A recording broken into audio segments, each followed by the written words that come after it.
Good evening, everyone, and welcome to our first Committee of the Whole meeting for Monday, January the 6th, 2025, starting at 6 p.m. To call the meeting to order, may I have a mover, please? Moved by Councillor Dunstall, seconded by Councillor Cressman. All those in favour? That carries unanimously.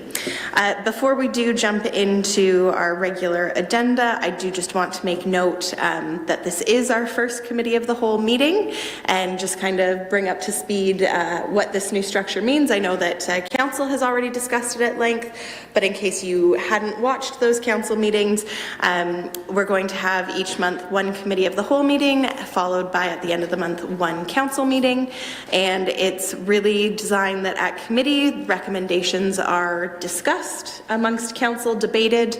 Either recommendations will be defeated, amended, or referred to Council, and then at final Council, in, I believe it's 2 weeks is what the schedule follows, the following 2 or 3 weeks after, when we have Council, then that will be brought forward. It's very similar if you follow the regional structure as to how we do business, but it really shouldn't change your interactions for the most part. Agendas are now going to be published sooner, which is really great news, and you will still, of course, have all of the same avenues to engage with Council.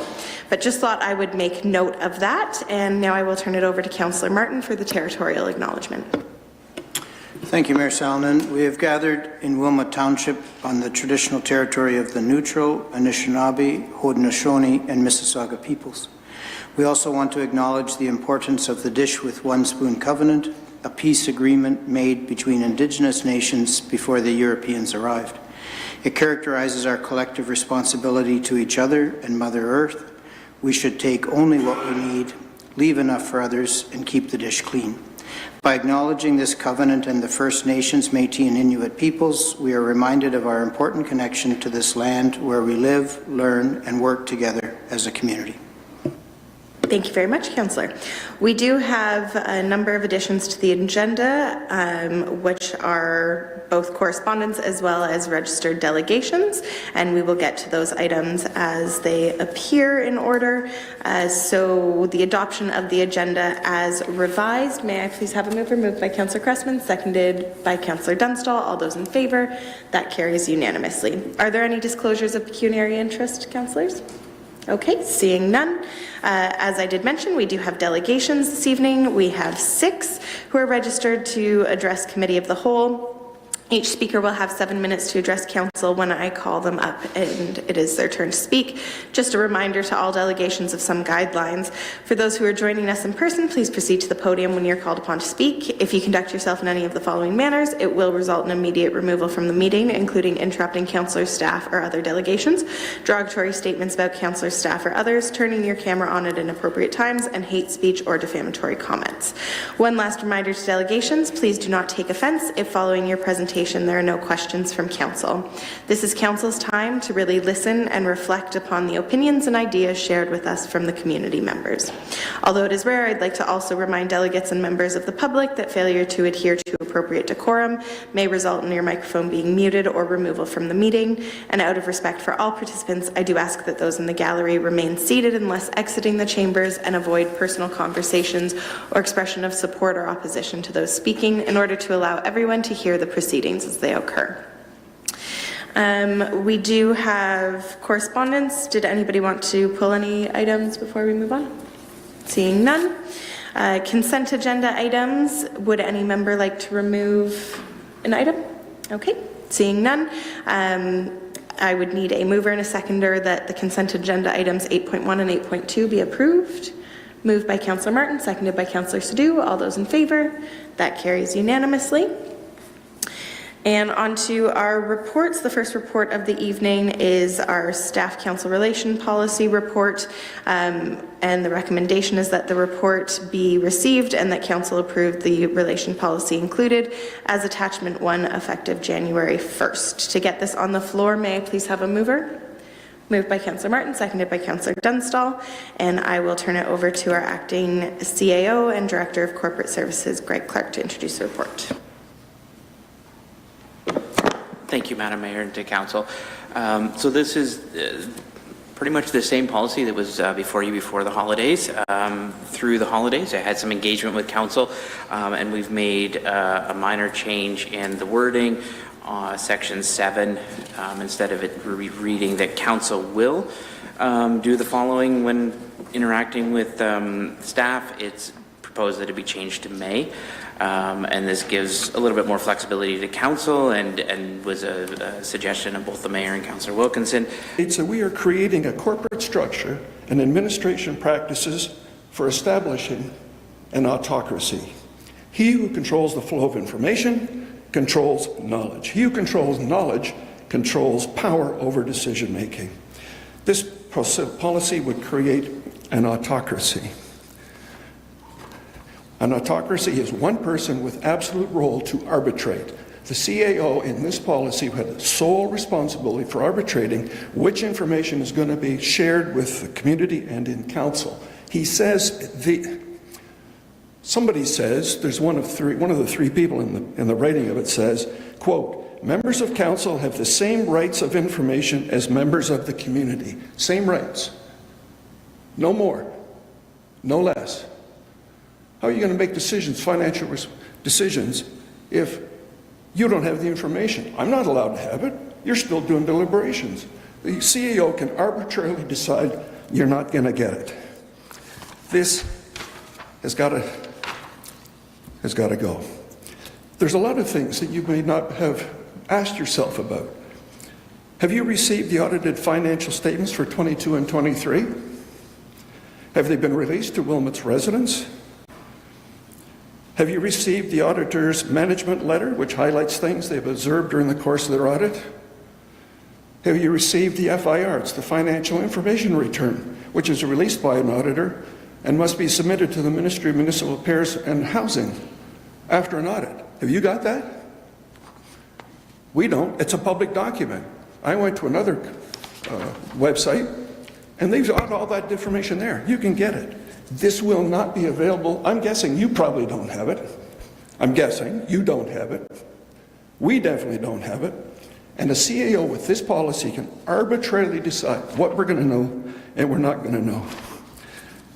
I'm suggesting that this motion be defeated and you maintain the present status, carry on. This is not an urgent or an emergency situation that has to be addressed with tonight. This can be deferred to the third quarter after you get a new CAO who's going to lead a culture change in this corporation and deal with it then. I'm going to put all this on my website, www.thisiswilmot.ca. Look at it under Council Relations. My full remarks are there, all my data and stuff to prove this is so. And I'm also going to be attaching my draft policy that I'm suggesting I've submitted to Council for their consideration, which I believe reflects the interests, the values of the citizens, empowers Council to get information, make decisions, and make the optimum decisions for the financial security and represent the interests of our community. I thank you for the overtime, your Mayor. Thank you very much, Barry, for joining us. I do not, Councillor Dunstall, for a question of Yes, please. Hello. Good evening, Madam. You and I have a tendency sometimes to disagree, and I respect your opinion. I find that shocking. I find it shocking as well. Well, we may disagree again tonight. I don't know. We'll have to see. But what I did want to ask you, Mr. Wolf, is, and I'm hoping that you indulge me, is that you be careful with things that you say. I attended a town hall meeting where you were speaking, and you made two comments that really riled up the crowd that weren't accurate. Now, I'm not suggesting that you did it intentionally at all, but we are in a situation where we have had a rough, 12, 18 months. Our constituents certainly have very little confidence in us. Whether that's warranted or not, I'm not going to come to that decision. But if it's okay with you, if I could point out the two things. One of which was that you made a statement that there were 5 new positions on the Wilmot website. Councillor, I do just want to err on the caution that it's asking a question about what he was discussing tonight. So if your question is about what he was discussing tonight, Well, what he is discussing is the CAO's role, and in my view, he's disparaging that role, and that seems to be occurring out in the public. And there is a narrative out there that is incorrect, and there were 2 statements made that were incorrect, but that narrative is out there. And those people sitting in that meeting got very upset and very angry at staff. That's not right. not discrediting that experience. I'm just talking from procedurally. The questions are to be related to what is being discussed, and that's just all that I'm asking, that you err on the Well, side then, of Mr. caution. Wolf, I would ask that you and I have some time alone, coffee, whatever you'd like to do, so that we can discuss the 2 items that I felt were, I know, not to be based on fact. And I have certainly found, specifically on this subject, that narratives out there, even though they're wrong, once they get a hold, are very difficult to pull back. So I would ask after this meeting that perhaps you and I get in touch with each other and meet and flush this out, if that's okay with you? Is that a question that I can answer? Or is that a question as well?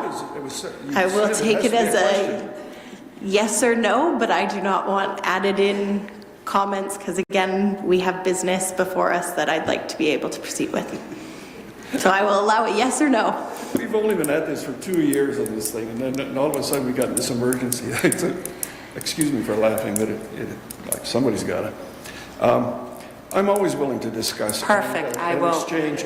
That's a yes. No, Thank it's not you a very yes. much. Thank you. On one condition. Thank you. Thank you. On Barry, one condition. I'm only going to you meet two with can her on sort one that condition. out. Yeah, No, we no. can sort that out. No, that We is have to now go Dutch. interrupting, and It's that gotta go is Dutch. part of the quorum. Thank you very much for joining us. I will now move on to our next delegation for the evening, and that's Donald Casca. Donald, thank you very much for joining us this evening, and you will have 7 minutes. Good evening, and nice to be here. I haven't been here for 15 years. I don't know what I've been doing.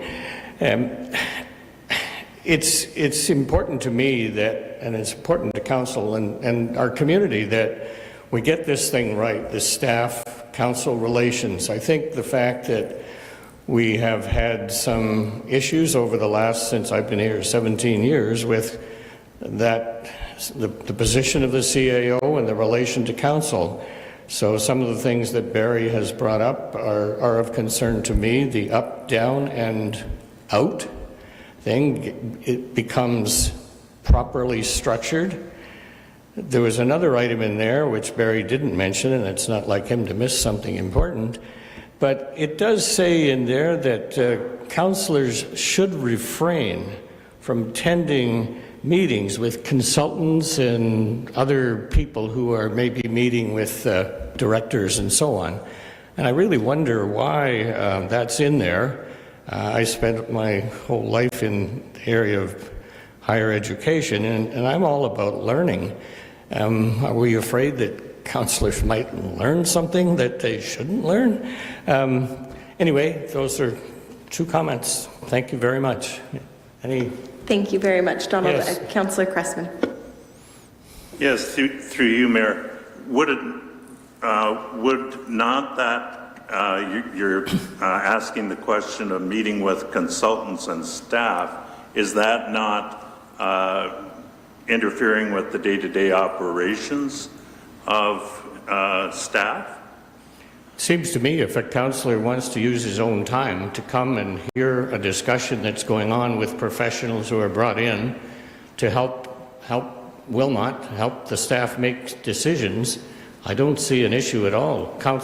Councillors are going to be the people that make the final decision anyway. And it seems to me that if it works the other way, then, as has been suggested before, the only thing that councillors will hear is what gets filtered up to them.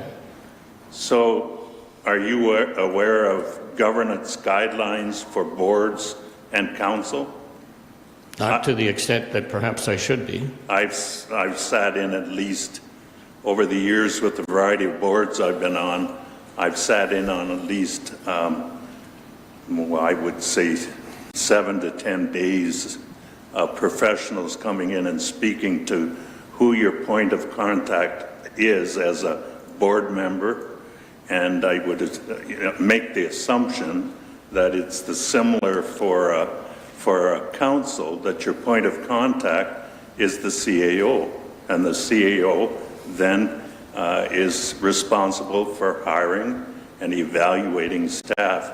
And so I think that concept of governance has to be very clear, and it was part of our orientation, although fairly brief in terms of when we came on to council. So I think for us to insert ourselves and go around the CAO to staff, I've seen the dysfunction that causes in other boards that I've been on.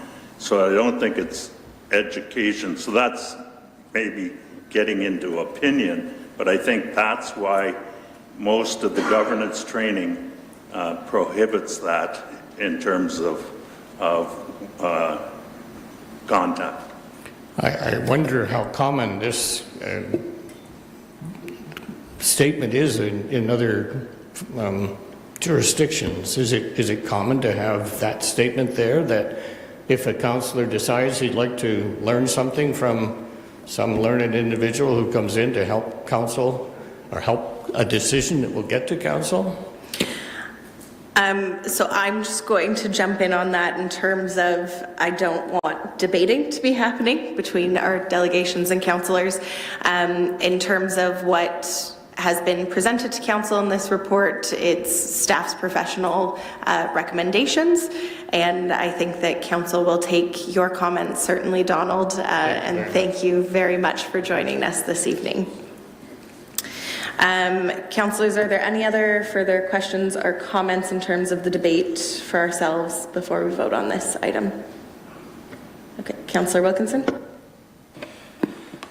Through the chair, I just have a couple areas of concern, and I think our delegates have highlighted them.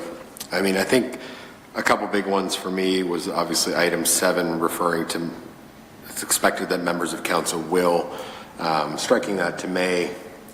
I think that's obviously preferred, but I'm looking at items 3.4 and 3.5, and it makes mention of routine or non-routine matters, and I sort of have concerns because neither of those are really truly defined. It's almost left up to discretion to a certain extent within the policy or whoever may rule over the policy. And if perhaps the public or council deems something routine, are we potentially then left to a situation where administratively there's a disagreement, and that could potentially create a challenge when we're trying to get information versus having to go to council. So that's one item where I just simply cannot support. And I'm in agreement on item 6.4. The delegations basically summed up the direction or focus for the role of the CAO. I don't see it defined in the Municipal Act as doing anything other than being that administrative lead for the corporate side of the township, and really needing to make sure that it reports up to council and take direction from there. So the suggestion that it should lead up or lead out, I do take issue with. I think there are opportunities to provide input and professional opinion, and that's where we come in to ask the right questions, as we would ask directors for information as needed. So those are my thoughts. I mean, I personally, I won't be in favor of this policy, and I will request a recorded vote as well. Thank you. Okay. Any other questions or comments at this point? Councillor Dunstall? Through you, Mayor. My understanding was the committee of the whole, there was no actually voting on it, that it was discussed and debated, and then it was the following meeting that it was, or is this because this was brought back? No, so in committee of the whole, council can take what is recommended on the agenda. We do vote, and items can either be defeated in council of the whole, and then they will not move forward to council for recommendation, but they can also be amended, moved forward for recommendation. They can be referred back to staff. Very similar to what we were already doing in council. It's just the one extra step that really gives us and staff an opportunity to further collaborate on items before they make it to final council.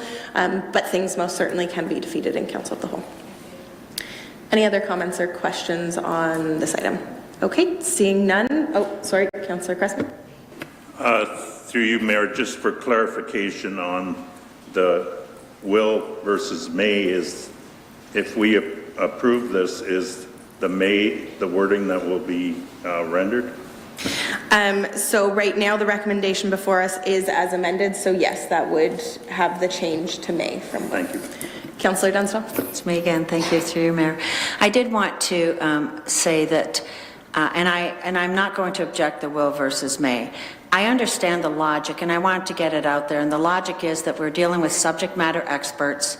And so if I'm going to be speaking to a constituent about anything to do with planning or about anything to do with engineering or with road work, I'm not naive enough to think that after 2 years of sitting here twice a month that I'm going to have the knowledge that my constituents need. So I will be speaking with subject matter experts every single time that a constituent is relying on me to give them accurate information, just as I would if I was talking to a mechanic or a doctor or anyone else that has more information about a topic that I don't have. So I just wanted to get that out there. Thank you.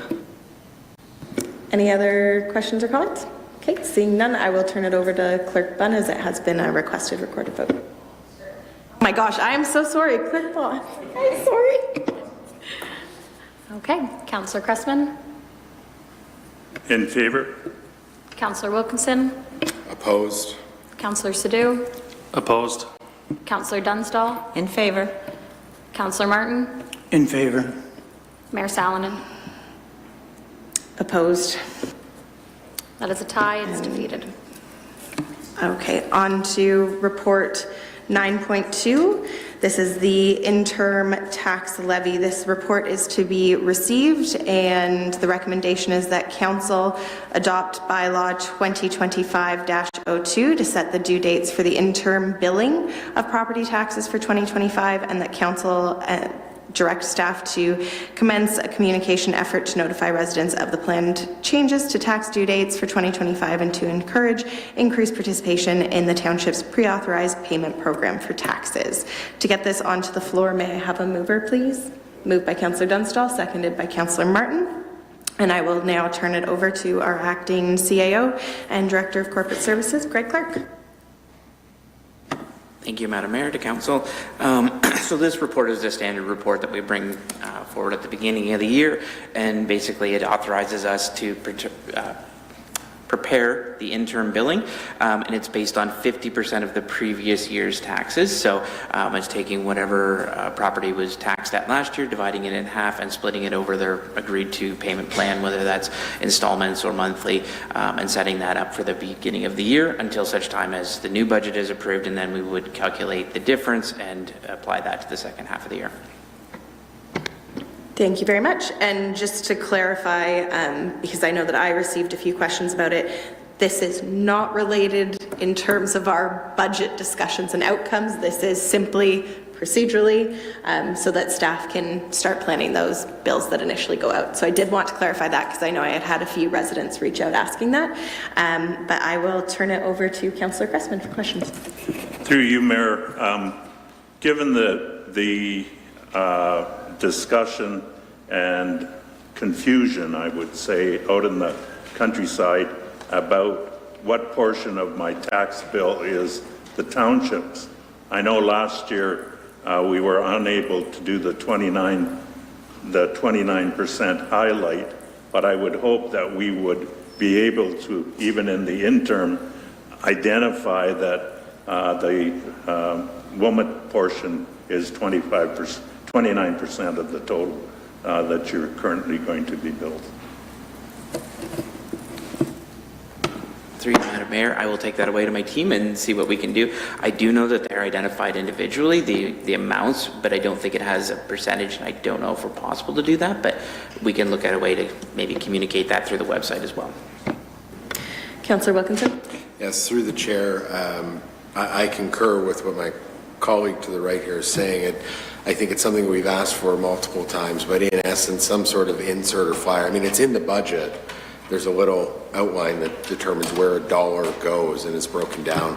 And I know that we're not the only council that feels this, but I think in seeing some frustration from other cities and townships, the council sees the same problem, is that the region does receive, everybody collects $1, it is divvied up between the region, the education portion, and the township. So I think it's important to know and make folks aware that we collect on behalf of everyone and then distribute. But with that said, I appreciate Interim CAO Clark and CFO Clark describing that, yes, this is a standard practice. This is how the tax bill is issued. And, you know, when you get your first one of the year, I think the only change here is that the dates are slightly advanced in terms of payment collection, correct? But outside of that, this is standard practice, not, Yeah, there's no, through you, Madam Mayor, to the councillor, there's no change in taxation level. It's just the new dates are issued and your new payments are set up.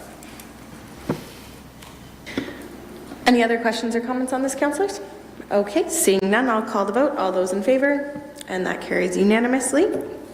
And on to report 9.3, which is single-use plastics, and it's to be received for information. To get this on the floor, may I have a mover, please?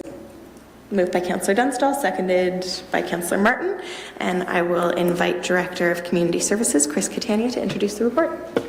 Thank you, Madam Mayor. A notice of motion was passed last May directing staff to report back to Council on municipal best practices and the feasibility of implementing a policy banning on the purchase of single-use plastics. Staff evaluated internal operations as well as our municipal comparators. Municipalities have varying degrees of waste recycling programs. All have identified and reduced single-use plastics within their organization. This has included the elimination of plastic bags and plastic eating utensils. Even with this reduction, consensus with other municipalities was that further restrictions from upper levels of government are required on certain manufacturers that produce single-use or non-reusable plastics. Wilmot has taken action in 2024 with the strategy of reducing single-use plastics. This has included elimination of styrofoam takeout containers, plastic straws, plastic coffee stir sticks, styrofoam coffee cups, plates, and cutlery. As well, during business hours, administrative meetings are encouraged to use reusable water containers. So that's our strategy at this point in time, not a full-on ban at this point. So happy to answer any questions council may have. Great, thank you very much, Director. Any questions or comments, councillors? Okay, seeing none, this is to receive for information, but I will call the vote. All those in favor, and that carries unanimously. Thank you.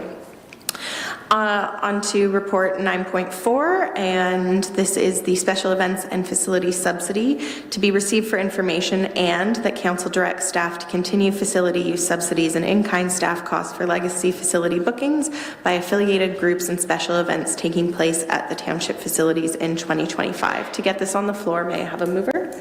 Moved by Councillor Sadhu, seconded by Councillor Dunstall, and I will turn it back over to Director Catania to introduce. Thank you, Madam Mayor. The township has a strong history of supporting community group service clubs and sporting associations in their efforts to provide recreation, leisure, wellness, and special events to the community. These groups play a vital role in building our community by providing opportunities for residents to engage in activities with friends, neighbors, and with visitors, spurring on economic development to the community throughout special events. The facility use subsidies report includes all uses of township facilities that are either discounted or free of charge as permitted by the fees and charges bylaw, the council approved affiliation policy, or by council resolution. Staff continue to monitor across the region the rates and subsidies provided to other affiliated organizations to ensure sustainability and effectiveness. Staff are seeking approval to continue the same level of discounted use and in-kind support for both special events and affiliated use in 2025. I'm happy to answer any questions. Thank you very much, Director. Councillor Sadhu.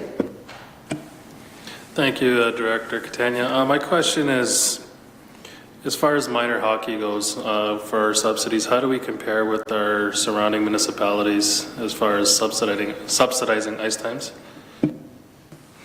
Through you, Madam Mayor, with our municipal comparators, we offer a 35% discount for our minor sporting groups through our regular rates, whether it's through ice time, through it's our ball use or soccer pitches. Our ice rates, as an example, because one of our highest drivers of revenue, are very much in line with all of our other municipal comparators, whether it's Wellesley, Woolwich, Kitchener, Waterloo, and our rates when it comes to that discounted percentages is equal. There are some that are a little bit more, and there's I think a couple that are just below us, around 30% or 32%. Councillor Dunstall. Thank you, through Mayor. Times are so tough, you know, so, and we always want to help our community leaders and our community groups. You had mentioned there's 35% for minor hockey, and I think it's the same thing for all sports, not just minor hockey. Is that correct? But you also mentioned that minor hockey, I think you said it was the biggest revenue generator. Is that correct? Or one of the largest ones? Did I hear that? Does it cover its cost? Does it cover that particular cost? I know that we don't cover everything for the community center. I know that we run at 60 or 70%, but it's something we offer our constituents. I get all that. I'm just wondering, for this particular amount, it's 300 and something if you add the two, would it cover that? Through you, Madam Mayor, our overall revenue account for our ice users at the WRC includes, even with the discounted piece. So when we look at our target revenue, we present in our budget, that includes the discounts that you would see as a 35% discount to our major users of that ice. So the real major drivers right now are minor hockey, girls hockey, and the skating club. Those are our three main users. When you see that in the report, you'll see, I believe it's identified as 3 as total. Those are the total groups that get that discount for that ice. Thank you. Councillor Wilkinson? Thank you. Through the chair, Director Catania, one of my questions is going to be: are these set as a percentage or is it a fixed dollar amount? And you've answered that, so it's roughly a 35% discount. So essentially, as we adjust costs, they still get the same proportional discount. I'm curious, have we had discussions with these user groups at all about potential revisions to this? I mean, obviously this is a big chunk of change. I don't have the exact number, but I'm looking at this and I mean, that could be close to 4 some odd % in terms of our operating budget. So it's sizable. And I think what I'm getting at here is, from a point of concern, is that, you know, not everybody in the township is a user or is benefiting from these. So in essence, there are folks that are subsidizing minor sports, and that can be a different conversation, but in essence, it's fair to say that I think a good chunk of the population is essentially paying for this but not benefiting from it. So I'm curious, has there been conversations with any of these user groups about potential revisions, given that our current circumstances require us to generate more revenue? Could we potentially look at, over the next 5 years, changing those percentages at all? Through you, Madam Mayor, to Councillor Wilkinson, there has been some initial discussion. This affiliation policy was approved in December of 2022. We look at a review period for that term of council, so we're looking at our next review in December of 2026. However, in saying that, we definitely can bump that up further. Our team's always looking at comparable ice rates, discounts through other municipalities as well, and with our affiliated groups, I mean, they go through the check and balances to continually to apply to make sure that they're qualified to be an affiliated group, and if they are a sporting organization, this way they would get obviously the applicable discount rate for whatever program area they're using. But again, I've had some initial discussions with some of our users just when it comes to the rates, and knowing that, you know, there could be a little bit more of an adjustment based on just above and beyond a little bit of cost of living, depending if we're, you know, to make ourselves more in line. Right now, from what I've seen, our rates generally are in line with our municipal comparators. Councillor Cressman? Through you, Mayor, I think following up on that, we're aware, or at least I was made aware, that restrictions are going to be removed from children or players moving between associations next year, and that might dramatically change our numbers, either plus or minus, so that if we're on the low side, we might see an influx of players because our fees are lower. If we're on the high side, we might see children moving out of our programs to other centers, where before you were more or less tied to the association that you initially registered with. So I think there's a year that's going to happen that's in flux, and so I think it would be good to look at our data, look at our numbers, and use that as a basis for coming back on an informed basis another year. So I guess the other piece I would say, I'm a strong believer it takes a village to raise a child, and I think we can sit and pass judgment on delinquents, etc.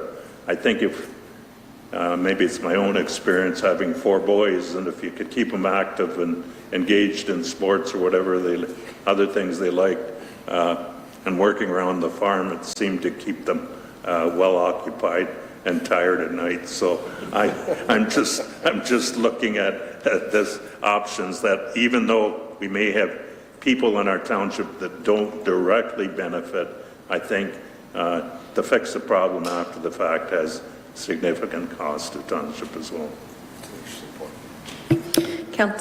Director Catania. Thank you, Mayor Sallin. Yeah, I just wanted to follow up. On our affiliated policy, even though it's not a part of the attachment on this report, we do require each organization to have at least 60% of their membership that's Wilmot residents. So, interesting sidebar, you're right, when it comes to the hockey situation, and I was a coach a long time ago, and now it seems like the borders are open, so it offers a very fluid situation, I think, over the next several months, and I'll be working with the associations to see what that's going to look like, what's going to look like with any out-of-town residents, because basically our affiliation policy is really to provide benefit to those community groups and organizations that are located in Wilmot, serving our Wilmot residents, and we want to make sure that we're really strict with that policy, so that this way, if there's any discounts, it's appropriate. And if that means, from with our team, we're looking at even before the end of the term of council, revising somewhat the affiliated policy based on those type of dynamics where maybe we have to increase the percentage or the numbers of Wilmot residents. We can take a look at that. We'll see what it does without going one way too far or one way the other way too far. Councillor Dunstall. Thank you, through you, Mayor. I'm in agreement with Councillor Cressman that, I certainly I don't play hockey, that's for sure. But I do think that, it needs to be there. I did want to ask you, though, do you guys keep track of how many people use the facility right across the board, whether it's for swimming, skating, Zumba, whatever's going on? Do you keep track of head count that way? Through you, Madam Mayor, if it's an internal township program that we're running with our own team, we would be able to keep track of that. From an external perspective, where we rely on our service providers, we have more metrics when it shows how many hours that's been permitted, the types of groups, the amount of days. We don't have a tally on how many participants maybe are using a certain hall at those times if it's a service club. If it's something that our team can dive into and get some of an approximate with those community groups. I appreciate that. Thank you. Councillor Cressman. Yes, going down to the events, the one that I know nothing about, so out of ignorance I asked this question, and I've been accused of asking ignorant questions in the past. But basically, Mopar Fest, what impact does that have for the community? Does some of the money raised, are restaurants, etc., benefiting from this? I don't know if the New Hamburg Board of Trade would have some type of reaction, but I'm not saying it's good, bad, or indifferent, $8,200 total subsidy, but I'd like to have somebody confirm that's money well spent. I would maybe, and I will turn it over to Director Catania, but I'd maybe suggest, and this is a nice part about Committee of the Whole, that might be information that we could have staff perhaps reach out and get clarity from the Board of Trade, but I will also give Director Catania an opportunity if you want to respond or have an answer for that. Thank you, Mayor Sallin. Just a really quick answer. It's something that our team would have to do some more digging on. Tough to measure that, something we can work with the Board of Trade on to see if, what that impact is when it comes to that weekend in August. I know that we do see thousands of people, but to see that economic spin-off or driver is something that we may be tough to measure, but we can get a bit of an idea and come back to council with. Councillor Dunstall. Thank you. Through you, Mayor, a couple of things. We have one of the largest facilities or a venue, I think, for Mopar Fest.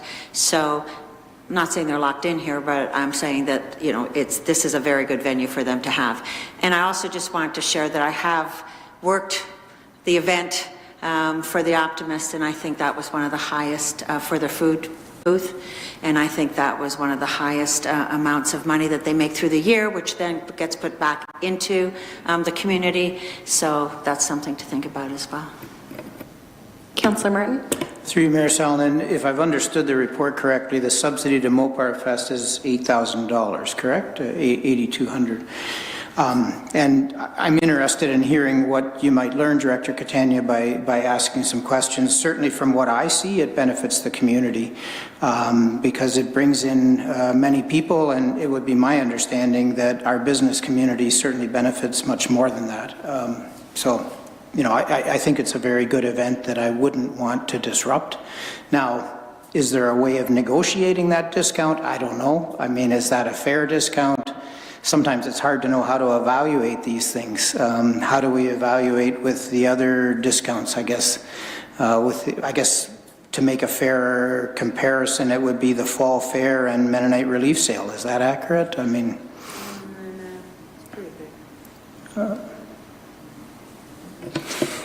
Through you, Mayor Salonen, just to take a step back here, I just think from a Mopar Fest perspective, this was a council approved, like when we look at council resolutions, this wasn't really part of the affiliation policy.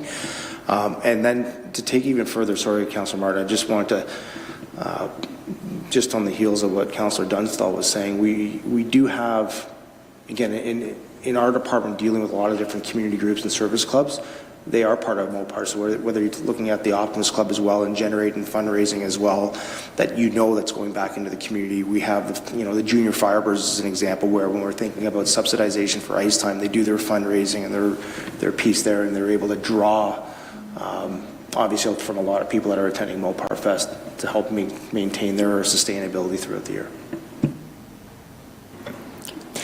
I just want to make sure, Councillor Martin, did you get all your questions/comments there? Okay. Councillor Wilkinson. Through the chair, I appreciate where my colleagues are going here, and I look at this, I know this was a council decision that was made, and it's to the tune of about $13,000, I think, where it came out of that special events budget in terms of subsidizing these events further. I would be curious, and I don't know if you require formal direction, Director Catania, but obviously if you can perhaps reach out to the Board of Trade as suggested, but really gauge, I guess, Mennonite Relief Sale, Mopar Fest, and Fall Fair, and what maybe the economic impact is, even at a high level. But I think a lot of the assumptions here is, yeah, it raises money, the Optimists donate it back, we probably see increased tourism, we see increased interest in our downtown core. So I see this all as a benefit. It does cost us some money, but a very, very, very, very small portion of what we do expense throughout the year. So a lot of good here. I'll leave it at that. Just to follow up, Mayor Salonen, I think as an action item for our council meeting, I think in 3 weeks' time, we can come back with some data that, maybe to close the loop on this report as well for you. Great, thank you. Any other questions or comments on this, councillors? Okay. Oh, Councillor Wilkinson. Through the chair, I want to revisit and go back to just the affiliation policy that was brought up. I think if I'm heard correct, it was December 2026 when that policy is due to be reviewed. And given that some of the changes or upcoming changes I was unaware of that have been highlighted, what would you deem to be an appropriate review date? Are we potentially looking at moving this up to end of Q2 this year, or potentially Q3, where maybe we could begin some work on that review? Because it has been 2 years since we've passed that policy. So I'm curious your input on that.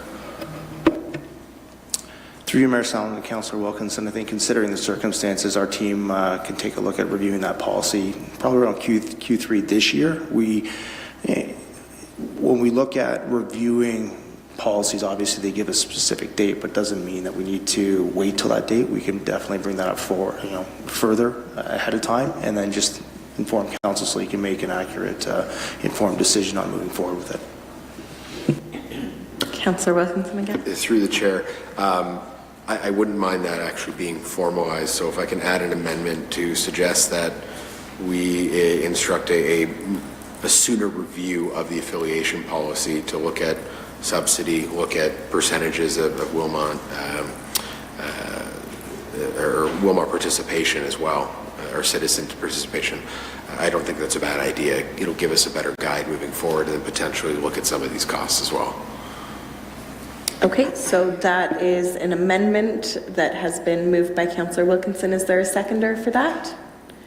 Seconded by Councillor Sadhu. Any questions or comments on the amendment? Councillor Martin? Could we have that reread? I'm not sure I fully understood it.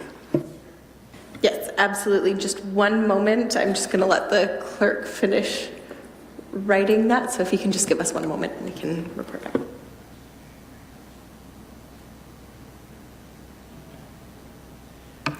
Through you, Mayor Salonen, to Councillor Wilkinson. During that, did you set a time that you would like that to be brought back? Through the chair, I think as discussed, we were looking at Q3 of this year, so why don't we pick out, we'll say, well, July's Canada Day, we'll be busy, so why don't we pick out, say, August would probably be appropriate, August of 2025? Can we do September so we have a committee of the whole meeting? Yes. Thank you. September 2025. Councillor Cressman? Through you, Mayor, to Director Catania, just there should be hockey registration in by that time to know its impact. I'm just making sure it isn't. I think that all happens early September, if I remember the old days. Through you, Mayor Salonen, to Councillor Cressman, correct. Registration for our next season, which would be 2025-26, or I should say for minor hockey, girls hockey, skating club, they'll get their permits, so they'll have registration pretty much in the spring. They'll be advertising March, April, and our rates, just so you know, from a fees and charges bylaw, they don't go up until September the 1st for most of our users. Yes, through you, Mayor, just as a follow-up, I've been hearing that Kitchener is gearing up and paying coaches and ramping up for increased registration. So that's, I guess, where I'm coming from, but that might be son number 2 who coaches a team out of Twin Centres. Councillor Dunstall? I wanted to ask a question of Director Catania, but it has nothing to do with what Councillor Wilkinson is suggesting. So do we vote for that first before? So we'll deal with the amendment first, and then I'll loop back to you. But I will have the clerk now read the amendment. Okay, so it was moved by Councillor Wilkinson, seconded by Councillor Sadhu, that Council directs staff to review the affiliation policy and report back to the September Committee of the Whole meeting with details including participation rates and residency. Through the chair, asking about rates as well. Very good. Any other questions or comments on the amendment? Okay, seeing none, I will call the vote. All those in favor? And that carries unanimously. So now we have the motion as amended, and I know Councillor Dunstall, you would like to... Thank you. Through you, Mayor. Director Catania, the hard costs are the staffing costs, but the facility cost, if no one is renting it that particular weekend, I mean, we're looking at, that's the majority of the cost, right? Almost $18,000. If nobody's renting it at that weekend at full cost, then it's not actually costing us anything. Is that, would you make that as a fair assessment? Do you know what I'm trying to say? I'm trying to say that I'm looking at that number and it's $18,000 and I'm thinking, that's a lot, but then I'm thinking, but if nobody was going to use it that weekend or that night or that day, then it's not as if I'm losing money. I'm actually making money because these people want to rent it, and perhaps at a lower rate, but I'm still renting something that wasn't being rented. Does that make sense to you? Just nod yes, please. Through you, Mayor Salonen, just to Councillor Dunstall, I'm trying to get a handle on the 18,000 where you're getting that, if that's just a imaginary number. And Oh, no, I don't okay, I'm sorry, let me... You should be sorry. It's your report. It's $17,960.38. That's pretty darn close to 18. Through the event schedule, yes. Thank you. Yeah, I think that just a real quick answer for you. Even though the building might be empty, there is still a utility cost that goes with that if you're maintaining, even just at low set points, just for some basic heat or hydro. But when we start renting it out or there's that usability, there is still obviously staffing costs for cleaning and just the maintenance piece of it as well. But unfortunately, when it does sit empty, there is a drain unless we're basically disconnecting service. Thank you. Any other questions or comments on the motion as amended? Okay, seeing none, I'll call the vote. All those in favor? And that carries unanimously. On to report 9.5, and the recommendation is that council direct staff to proceed with the detailed designs for replacing the Nipful private distribution water system with a new municipal water main and services that meet current municipal and provincial design and safety standards, including design for service connections for all existing users and properties fronting the proposed water main layout in Northeast Petersburg, Notre Dame Drive, and Snyder's Road East. Just to get this on the floor, may I please have a mover? Moved by Councillor Wilkinson, seconded by Councillor Sadoo. We do have multiple delegations for this, so just so that everyone's aware, I'm going to first go over to Director Molyneux to introduce the report. Council will ask technical questions, then we will have our delegates up. So over to Director Molyneux. Thank you, Mayor. This report updates Council on the work to date and next steps for the Nipful private drinking water system conversion to the Petersburg municipal system. This project was initiated as a result of the private owner's intention to not renew licenses to operate the system privately. Staff involvement in this process began in 2023 when the owner advised the Ministry of Intentions to no longer operate the system when license renewal was required at the end of 2024. As a result, the Ministry provided a notice of intent to transfer operations and eventually ownership of the private system to the township and to the region. Staff held 2 public information sessions in 2024. The first session was hosted in April and outlined high-level process and regulatory requirements. The second session was held in October and outlined the engineering assessment of the system and replacement plans in the settlement area. Staff advised at that time that the report would be available to the public through Council later in the year.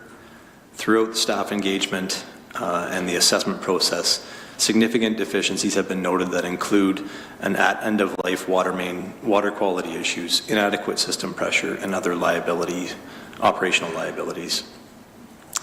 At this information session, it was reported that per-service cost would be in the range of $50,000.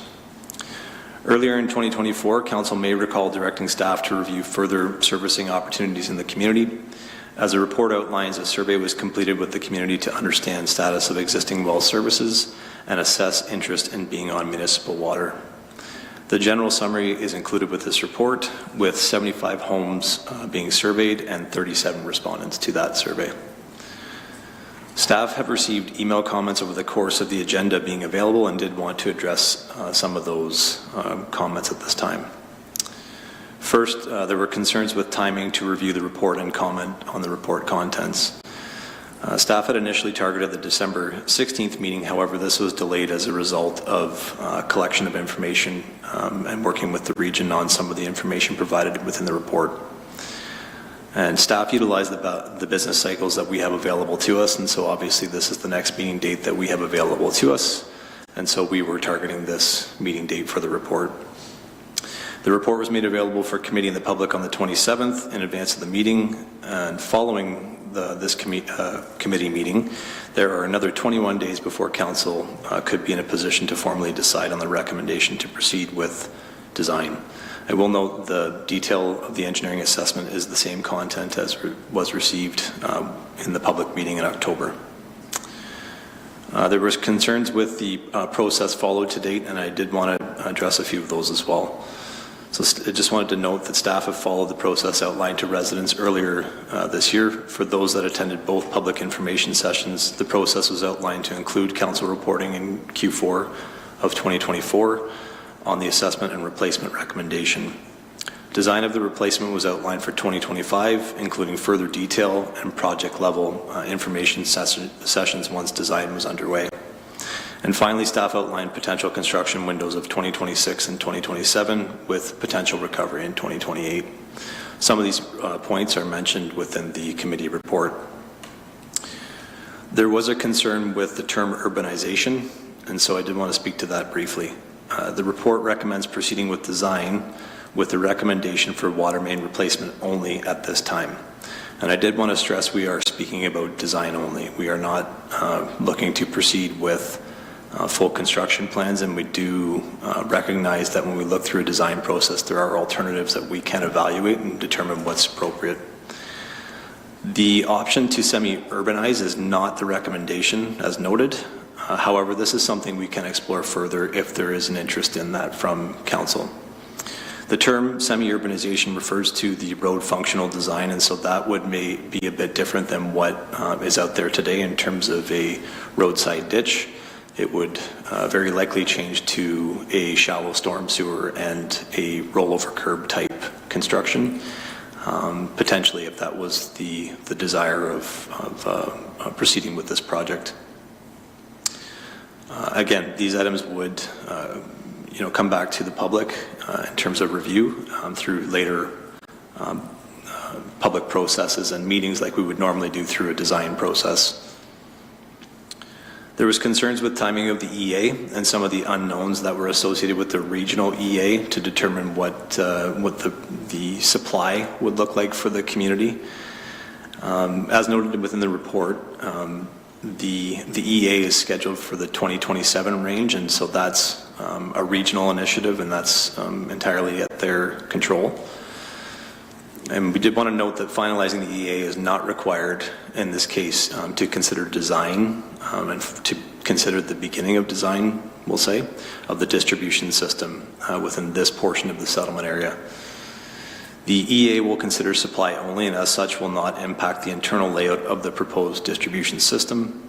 With proper supply, there could be alternatives that we may consider for the community. That might be something like fire flow. However, that's not something that will affect our distribution system design at this time. That's something that we can also consider as we go through the process over the next year. And in cases where we see that might be a potential outcome, we can also look to design some what we would call rough-in potential for connection of future appurtenances. And again, with the region and the township working collaboratively on this process, we will be in full lockstep in terms of the next year in terms of evaluating the system if there are existing opportunities or constraints with the system as it stands today with supply. There were some concerns brought up about funding and about transfers from the private system. I would say that this has probably been one of our bigger primary concerns on an individual basis, and I did want to address some of those in commenting here tonight. Typically, infrastructure ownership transfers come with a reserve or an exchange or compensation to the receiving owner, particularly with older systems with deficiencies like this one. This transfer has not included, the operational transfer has not included any financial compensation to the township, nor has the township transferred any funds to the private owner. There's been zero exchange of funds in either direction. The township was required by the ministry to take on operation and eventually ownership of this system, and as such, the liability of this system is also transferred to the township. In these circumstances, it is recommended that benefiting users bear the financial responsibility of the system, and so that has been what staff have communicated from the onset of this project when the ministry directive was received. And that is no different than what was discussed at the information meetings earlier in 2024. To summarize, this report is provided to committee with recommendation to proceed with design in 2025 such that the project can continue to move forward, and further engagement on detailed design impacts and refined cost estimates can be completed, and further engagement could be had with residents in the area.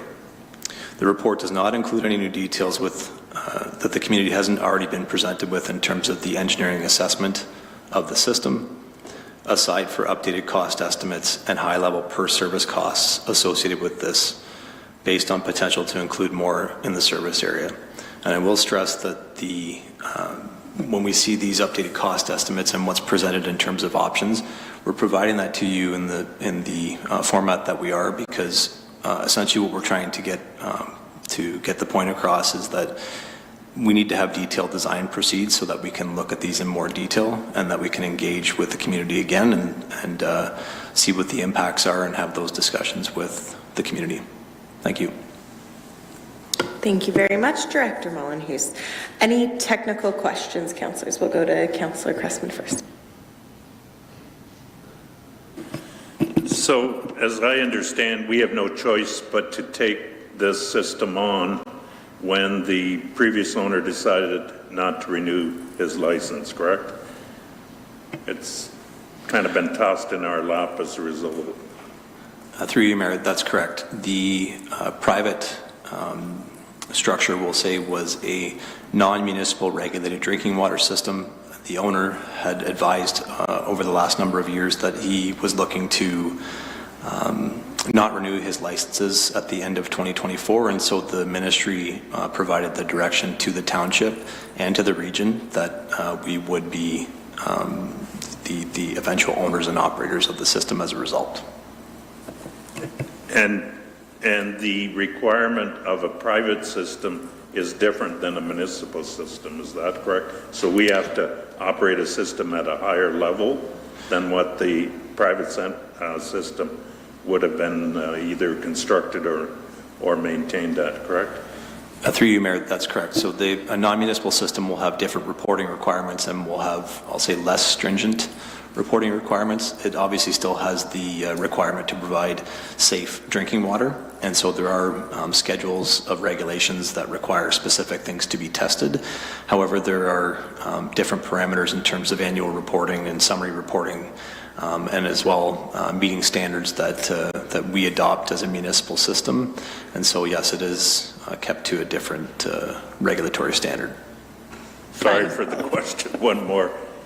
If there was significant issues in terms of breakage or whatever, right as it exists, if this was delayed, it would be the township that is responsible for correcting those issues, whatever they may be, ahead of the new system being installed. Through you, Mayor. So we're in a bit of a in-between stage right now, as we've only been we'll say transferred operational authority. We are not technically the owners at this time, and that will happen over the course of the next couple of years and will be dependent on the ministry's process. In terms of liabilities, as operators, there are individual and corporate liabilities as we operate the system, and so there are some liabilities there. There would be more liability if we were the owner, and so that's kind of the milestone that we're working towards, that we would like to be in a situation where we meet a municipal standard when we become the owner, and we recognize that there very likely will be some we'll say misalignment there in terms of that milestone when the transfer actually happens. But essentially, yes, there are liabilities for us as an operator, and there are more liabilities for us when we eventually become the owner. Councillor Wilkinson, and then we'll go to Councillor Dunstall after. Through the chair, I appreciate my colleagues' questions. Those are certainly ones that have come up quite a bit. Maybe one just to start to Director Mullen, who's just to follow up and piggyback on this. You know, one common question I get all the time is, why can't we just drill our own well? Can you just provide clarity for everyone and the public record to explain why not? Through you, Mayor. So that's been some dialogue that we've had with the ministry through the course of this project, and I know there's been, I believe there's been a few other opportunities for well drilling in the community, and so the way that the ministry looks at this is that they call it fragmentization, and so they don't allow for that to happen within a serviced area such as this. And so there's been a bit of a gray area there as well in terms of how to control that exactly, and so I think that's something we've also heard about through our community meetings and also with the ministry. Just in terms of the ministry is the one that regulates private wells, and as far as regulation, it really is a process that the ministry oversees, and we don't have much involvement with that, if any, from our perspective. And so that there's sort of a gap there in terms of what can be allowed within the community and what maybe happens sometimes because of some of those misalignments of water servicing arrangements. At the end of the day, the ministry has provided the directive for this system to continue and for it to be transferred to us. And from what we've heard so far to date, that fragmentization will not be allowed within this settlement area. Director. Wow, I'm just changing people's roles today. Councillor Wilkinson. Thank you. Through the chair, I'm curious, I know one of the questions I've been getting, and I've seen you answer it, but again, for the benefit of the public, we move forward to design process. I think the benefit of this is obviously you get a system that's designed and ready to go as the process moves forward. But the benefits of doing so is that we get greater transparency and then greater views into what may be future costs. It'll be less estimate, more so calculated, maybe not entirely, but you have greater things or greater information to go off of. And then as a follow-up to that, the process. So during design, approximately how many meetings or pieces of public engagement can we expect? And then what does that look like post-design? Or when could you potentially expect a design to be presented? Through you, Mayor. So the standard process, I guess, for design and leading towards construction, we would typically have one public information session to outline, we'll say, a 60 to 80% design level. And so we would essentially have the sandwich boards up and people can look at their individual properties and they can go around and see what some of the plans are there as far as it might be something like grading or it might be something like service location. And we might present potential construction timelines and have an understanding of things like phasing if they're major construction initiatives and they're going to take a few years. That's something we would typically would present within a public information session in the detailed design phase. Once we have a detailed design public meeting, then we typically come back to the design process to complete it, and then we come back to what now would be our process in terms of committee, and then eventually to council.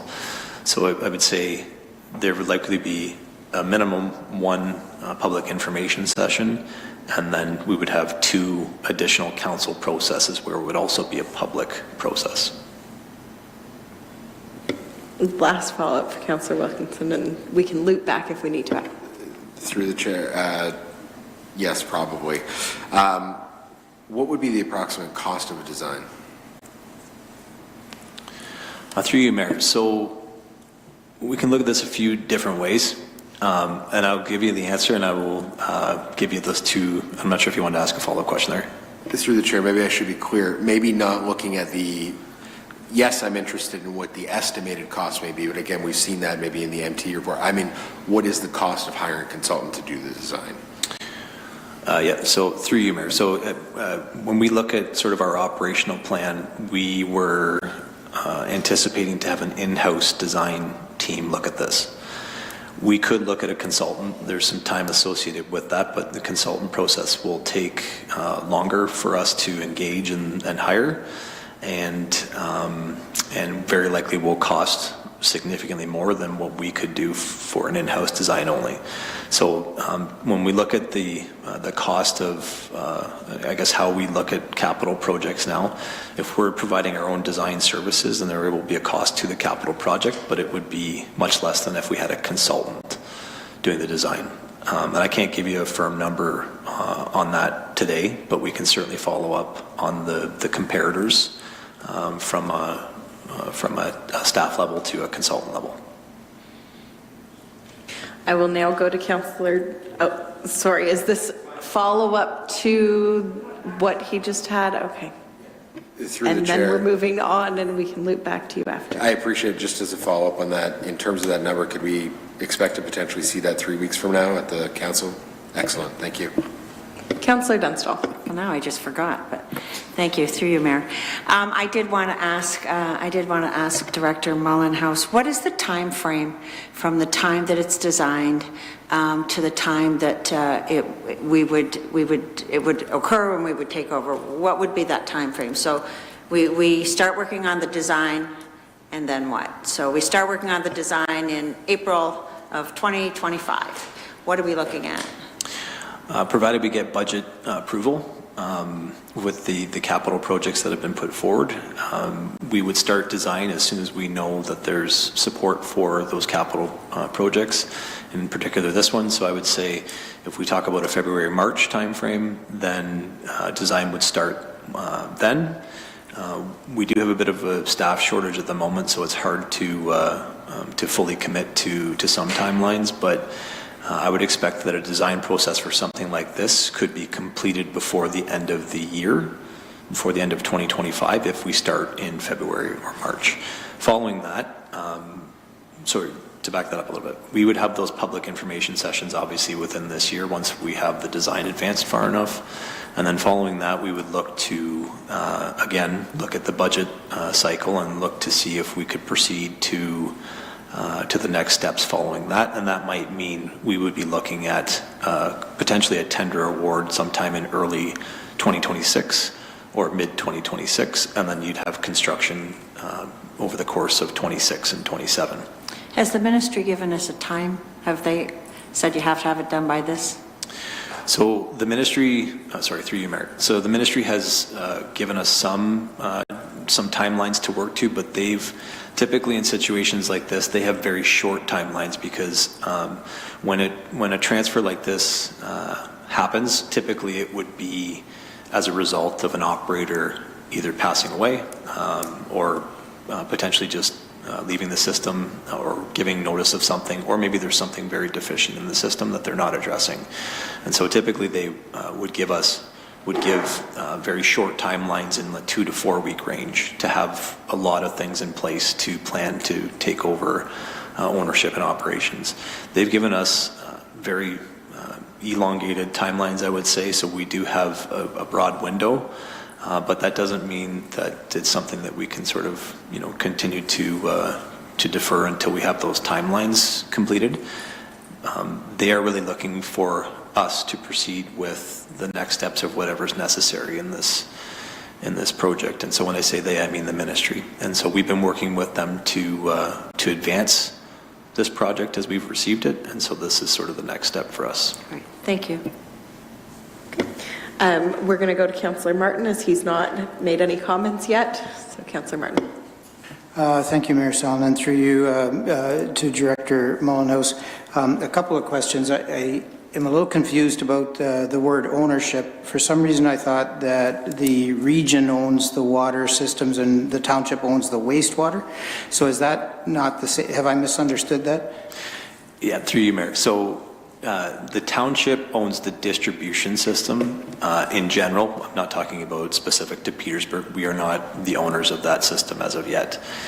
The system that works in the greater region of Waterloo is that the region is responsible for water supply and we are responsible for water distribution. So we have a smaller, we'll call it a smaller system of pipe, or our own network connects to the region's supply network, and then we service customers from that distribution network. The wastewater system is obviously different, but it is much the same in terms of it just goes the other way. We do collection and conveyance, and then that eventually goes to the plant that is owned by the region, and that's for treatment. So I do have a few more questions with that, but I realize everybody's had lots of questions. So is it okay if I continue? That's perfectly fine. I've been allowing 3, and then we'll get everybody back in the queue. Yeah, so then I guess my next question is, I know there's reference to St. Agatha, and I thought that there was a similar process in New Dundee. I was just curious, are there any differences, or is it pretty much the same as what happened in St. Agatha as well as New Dundee? Through you, Mayor, I can't speak to New Dundee. I think that was a number of years ago, and I'm not sure what our records would show in terms of that. St. Agatha, my understanding, it is largely the same process. I think the only difference would be that the region did proceed with their EA sooner, and so that allowed for things to occur sort of more lockstep in terms of design and construction of the greater system being created there. But yeah, they are largely the same as St. Agatha. I'm not sure if Councillor Cressman had a comment there. Was that a comment on the New Dundee system was all on private wells, and because in the older part of town, especially the weeping bed and septic system were contaminating the private wells, that's why they moved ahead to a communal system. requiring all the residents to hook up, even if their well wasn't contaminated.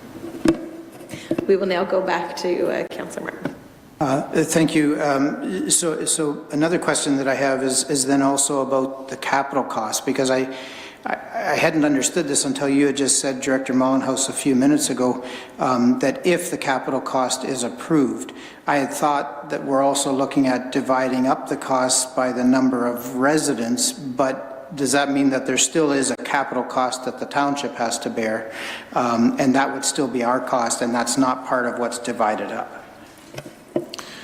Through you, Mayor. So the high-level costs that are provided within the report, the council report, the committee report that we've presented, those are numbers that do not include the township's costs.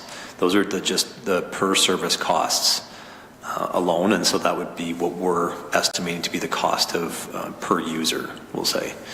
Again, those are numbers that once we get to detailed design, we can whittle down a bit more and look at it in more detail. But yeah, the costs that are presented, there are options within the report that do speak to, like the semi-urbanization cost, for example. If you look at that, I believe that's 1B. So that portion speaks to what would be an additional cost to the township based on expanding the road construction. All right, we will, I just want to make sure, Councillor Sadhu, as you're the only one who hasn't yet in this round. Okay, so now we will go back to second round of questions. Councillor Cressman. Yes, this is one question. I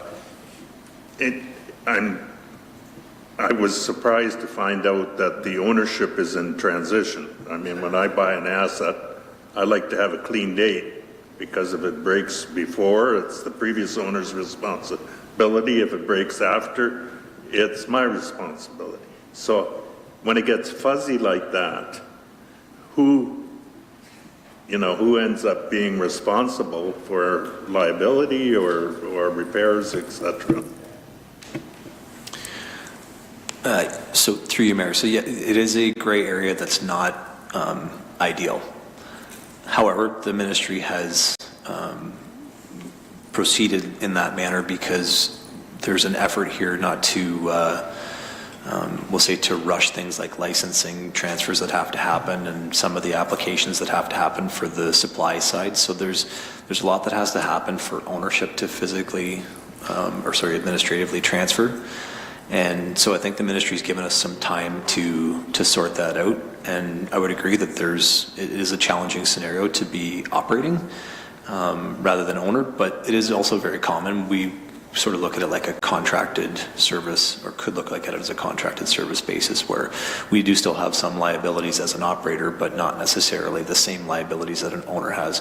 There are prescribed we'll say impacts as an owner or as an operator when it comes to compliance with the Safe Drinking Water Act, and in particular what our drinking water quality management system that we have. And so you would see annual reports to council that outline what our responsibilities are as the owner. And so that's sort of the different element. We would be, in this case, at this time, only the operating authority, and so that just means that it's less of a administrative and other regulatory liabilities. Any, Councillor Wilkinson?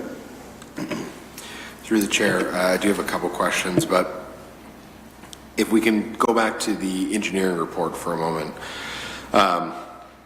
When we're looking at the road construction costs, and I know we had a conversation about this, but for public benefit here, road construction costs, it seems a little large, and there seems to be some pieces in there that maybe should fall under the overall construction cost of the tax base because of like road lines or sod, things along those lines. Can you maybe just break down that? What's our impact on those numbers? What's driving those numbers within the engineering report? Because it's a common question, and why we would expect to see that related to the water system. Through you, Mayor. So the presentation of costs for water main only replacement, I'll focus there. That's done in a standard way that we would typically cost out responsibility of costs when it comes to a standalone infrastructure, underground infrastructure construction. And so when we look at, say, for example, this water main, if we were to have to go into the road to excavate, we're going to dig down, we'll have to do a specific construction scenario of trenching, and there might have to be some sloping. And so anything that would be impacted by that excavation would then also have to be restored. And so when we do a standalone water main replacement that has those impacts to other pieces of infrastructure, we would have those costs assigned to that underground asset.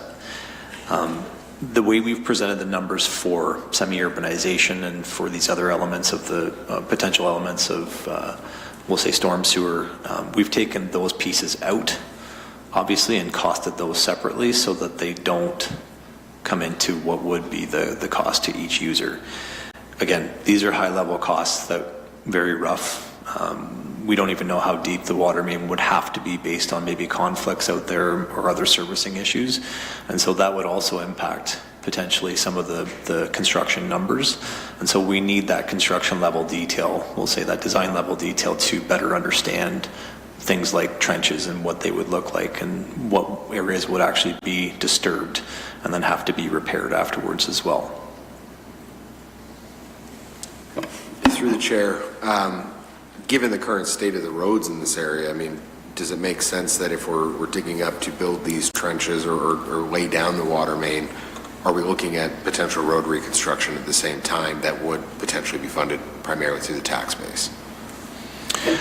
Through you, Mayor, from a staff level, I would say that when we get to the final design, I'm expecting that's where it will likely end up. But I would also caution that council needs to make that decision when we have that information in front of you. And so that's not something from a staff level that I can make that decision. That's something that that you would, as a council, would have to decide on. Certainly with asset renewal and with the work that we would be doing in the area, it would be beneficial certainly to complete the entire road reconstruction, but that is, again, a council decision. One more for Councillor Wilkinson, then we'll add you back to the... Through the chair, just following up, I've received some information here that maybe should be clarified. So in terms of going back to ownership, potentially there's confusion here. I know that the township owns the distribution system, the pipes, the water main that goes up to the house. The pump house and the well is owned by the region. I'm receiving information that there was some sort of ownership transfer that took place in December 2024. Can you maybe comment on where we stand right now in terms of who owns which assets and who's operating which assets? Through you, Mayor. So to my knowledge, we are the operating authority. The ownership transfer may have occurred, but I have not myself received that on my desk. So if it has actually physically occurred, I would not know that at this time. I can certainly follow up. That being said, though, regardless of ownership versus operating authority, we know that ownership is coming our way. So it's not something that sits on my radar as important in this project. The importance of this project certainly is we need to proceed to the next step of where design needs to go. And so we do know that that's, again, these are some of the items of this project that will come over time. And this is one of the milestones that we need to have a decision on. Councillor Dunstall. Thank you. Through you, Mayor. One of the things that I heard from the constituents was that they didn't get enough notice, and I was just wondering what method do we use to notify the constituents that there's a meeting coming up or that there's something that they need to know? Is there a time? And I know you had mentioned that you had run out of time because of some issue in December, but is there a standard time so that if there's going to be a meeting, then we give 3 weeks, 4 weeks, and what methods do we use to communicate that these meetings are coming up? Is it just on the website? Do we send, we send out water bills, or we send out bills every month. Do we use those types of things to make sure that people know in advance so that they can attend? Through you, Mayor. So if we would have aimed for the December 16th and meeting, and we're had a report on that agenda, it would have been a much shorter timeline to review and to comment. As you know, this committee structure has given more opportunity for engagement. And so when we do agendas now, my understanding is we have 10 days for that agenda to be public and for review and comment, and to decide whether or not if there's delegates that wish to delegate, then they can come speak to that matter. And so they've had 10 days of the agenda being a public process. In terms of actually reaching out to the community, in this case, because of the December 27th release, I did contact council as well as a few residents in the area that I had email contacts for, and so I was hoping that that would spread word through the community, and that seems to be the case, as we've received a number of comments and points of contact with people to date. Typically with a council process, there would be no follow-up process or any notification process from staff to a resident or to someone else that maybe is looking to delegate, unless it was something like this where they had asked, can we get information? And so that really is just up to the individual project level. There's no policy or no process in terms of actually having to reach out to residents. Should there be? Through you, Mayor, so if it's a policy, I would suggest that's a council decision as to what to do. I would suggest in this case, there was attempts to reach the community and get the word out there. Councillor Martin. Through you, Mayor Salen, I'm not sure who to ask this question to and whether it's relevant yet, but I thought with water, water is one of the places where councillors have personal liability. And so I'm just curious if someone knows when our personal liability would begin. Through you, Mayor. So in the regulatory environment, the personal liability question, I think, is quite complex. What I would say is your personal liability would come into play if you were to make decisions that would affect the safety of drinking water. And so that's a very broad lens, I'll say. But that is really what, I think where the ministry would look to bring charges personally against a council. And so unless I would say that's within the council purview or the council process, if there was an individual effort to do something against safe drinking water regulations or influence something in a certain way, then that's sort of a different piece. And so that's all I would suggest, is that it's a complex environment, and if you're making decisions that impact the safety of drinking water, that's where liability would come into play. Except through you, Mayor Salen, I guess where I'm curious then is if we delayed this project, what if the standards, this is where I'm a little confused, are the standards going to be better once we're into the new system? So if we delay the project, are we then potentially creating a scenario where we're contributing to unsafe water? I don't know. I mean, I hope that the water is safe all the time, but I'm just trying to figure that out.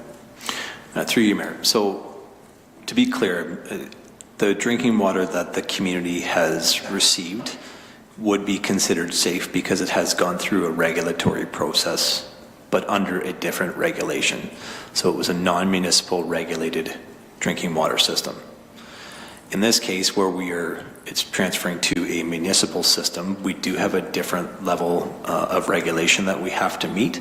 And so I would suggest that the liability wouldn't necessarily be personal, but it certainly would be for the township. And for an example, if we were to look at this system and look at it in light of our quality management system, that is a regulatory requirement for us, we would have to identify this project as a higher priority to address. And so when we look at the methods of addressing an asset at this stage of its life, and with the issues, the serviceability issues, and some of the other issues that we have there for operations, then that would become the responsibility of the township to address. So really that's what it comes down to, is the liability is the township's, and in this process we're trying to make those steps more towards identifying what replacement needs are there So as far as we know, we're having safe water now and safe water later. Delaying the project will not affect water quality or safety as far as we know.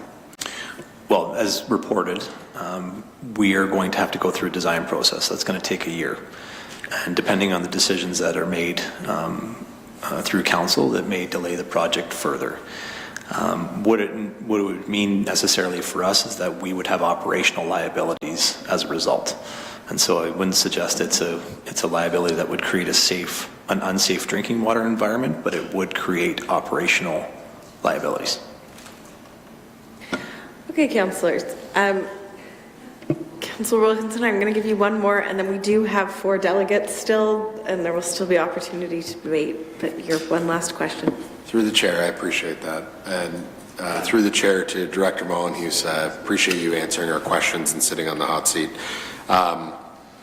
With regards to the design, I understand that you're suggesting an in-house process, which is great in terms of cost savings. How flexible or adaptable will this design potentially be? I mean, if we go down the path, we're 70% of the way there, and then modifications or suggestions come up, is that possible? Through you, Mayor. So yes, it can be flexible. Considering that this is a water main, we'll say a water main only or a water main driven project, and a community that does not have extensive servicing and other third-party utilities in the area, that's something that would make it much easier for us to be flexible in the design process. Usually when we start projects like this and we do a preliminary design, we would look at some of the options that have been presented in terms of semi-urbanization, and we would very likely have good detailed information to determine at that point whether to proceed with one or the other. And so I would say early on in the design phase, we would have flexibility in terms of how to proceed. Again, though, if we were to proceed down the path of water main only replacement and then we got to an 80% design, that is something that we could adjust for the remaining 20% to look at a few things in more detail or differently. Thank you. As I mentioned, we do have 4 registered delegations on this topic, so I will invite up our first delegate, Philip Wendland. Thank you very much, Philip, for joining us. You'll have 7 minutes. Good evening, councillors and committee of the whole. My name is Phil Wendland. I've lived in Wilmot Township in Petersburg specifically since 2014 with my wife and daughter. Thanks for having me here tonight to speak on this issue. I have a prepared statement that I was kind of going to go through. Some of the discussions, additional context by Jeff. Just now, all of your questions have kind of thrown some of it in disarray. I'm not sure I'm clever enough to really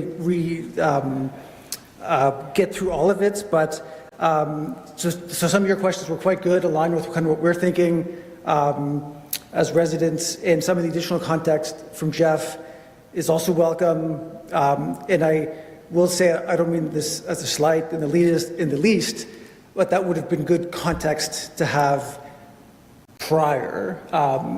And so that would be, in there. I will say it's also apparent that while we feel we haven't had a lot of time to digest some of this information, especially in the agenda, while some of it was similar to what we had in October and previously, some of it does seem to be new, and there's some additional context, especially coming through emails today, which I know you guys were copied on a few of mine, and in the meeting tonight. So there's just lots of disarray, at least in our opinion.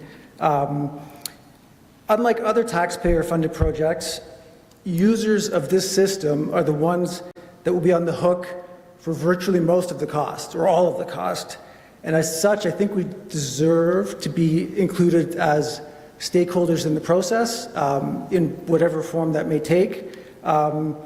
It's our money being spent, and we want to be owners of the system at all. For most of us, this will be the largest home-related expense we'll ever have outside of the purchase price of our homes. And unlike anything else we buy or pay for of this magnitude, we won't really own anything. Anyway, so the level of scrutiny we're giving this should be given, and you yourselves would no doubt do so as well in our shoes. As such, I believe that a higher standard of consultation needs to be in place for this project than for others managed by the township. I think we're kind of owed this. The week's time between the agenda being set and some information I think was not acceptable, or we felt it wasn't acceptable for us. While there were public consultations last May, I guess it was actually April and October, the township did pose some questions in answers to the Engage Waterloo site. I believe that was a bit more general in nature. Now there are even more unknowns, especially after this last 30 minutes of discussion.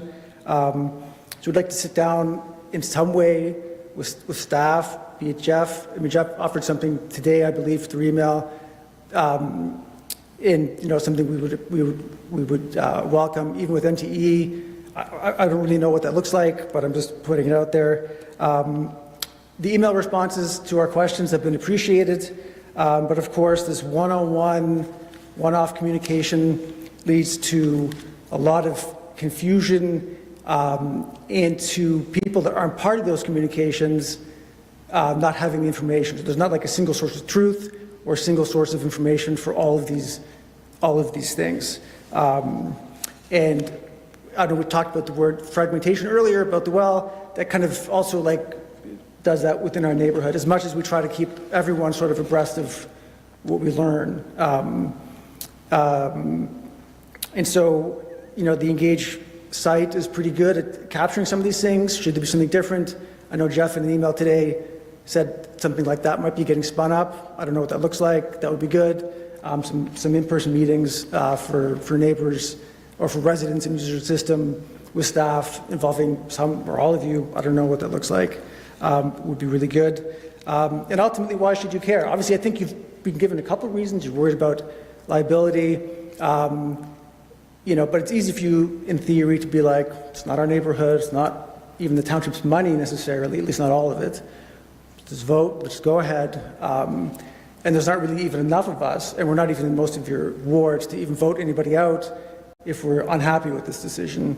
But we're all residents of Wilmot Township. We go to EJ's for wings. We end up, running past each other, even if we don't know each other, at Nofro's getting groceries. Some of our kids go to the same schools.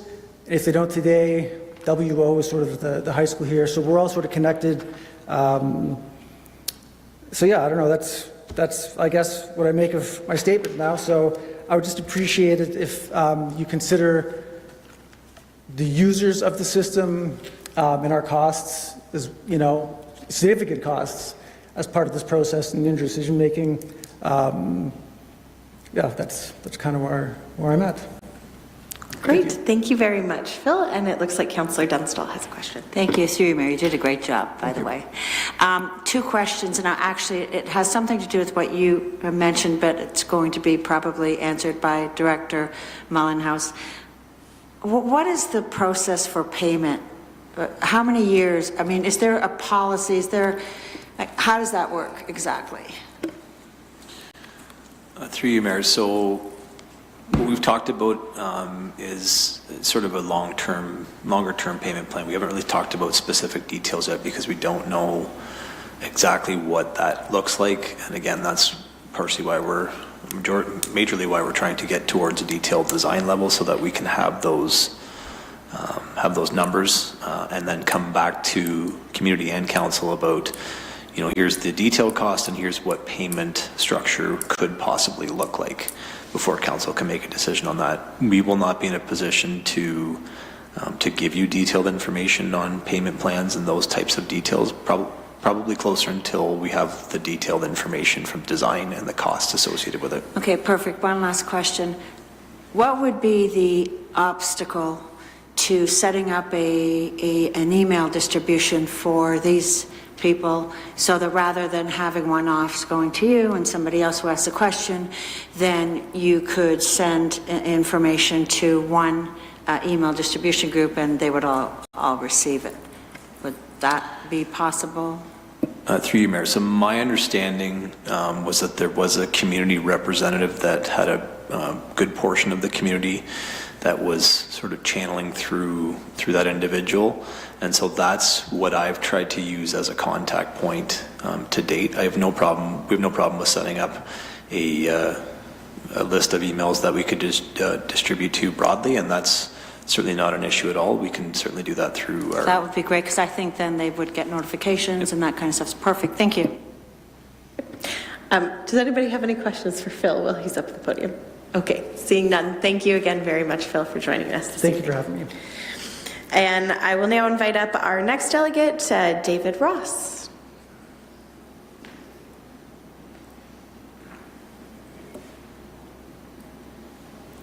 Thank you for joining us, David.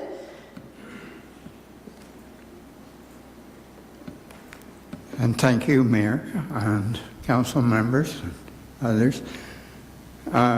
I volunteered to speak to you today. As you can see, I have mobility problems.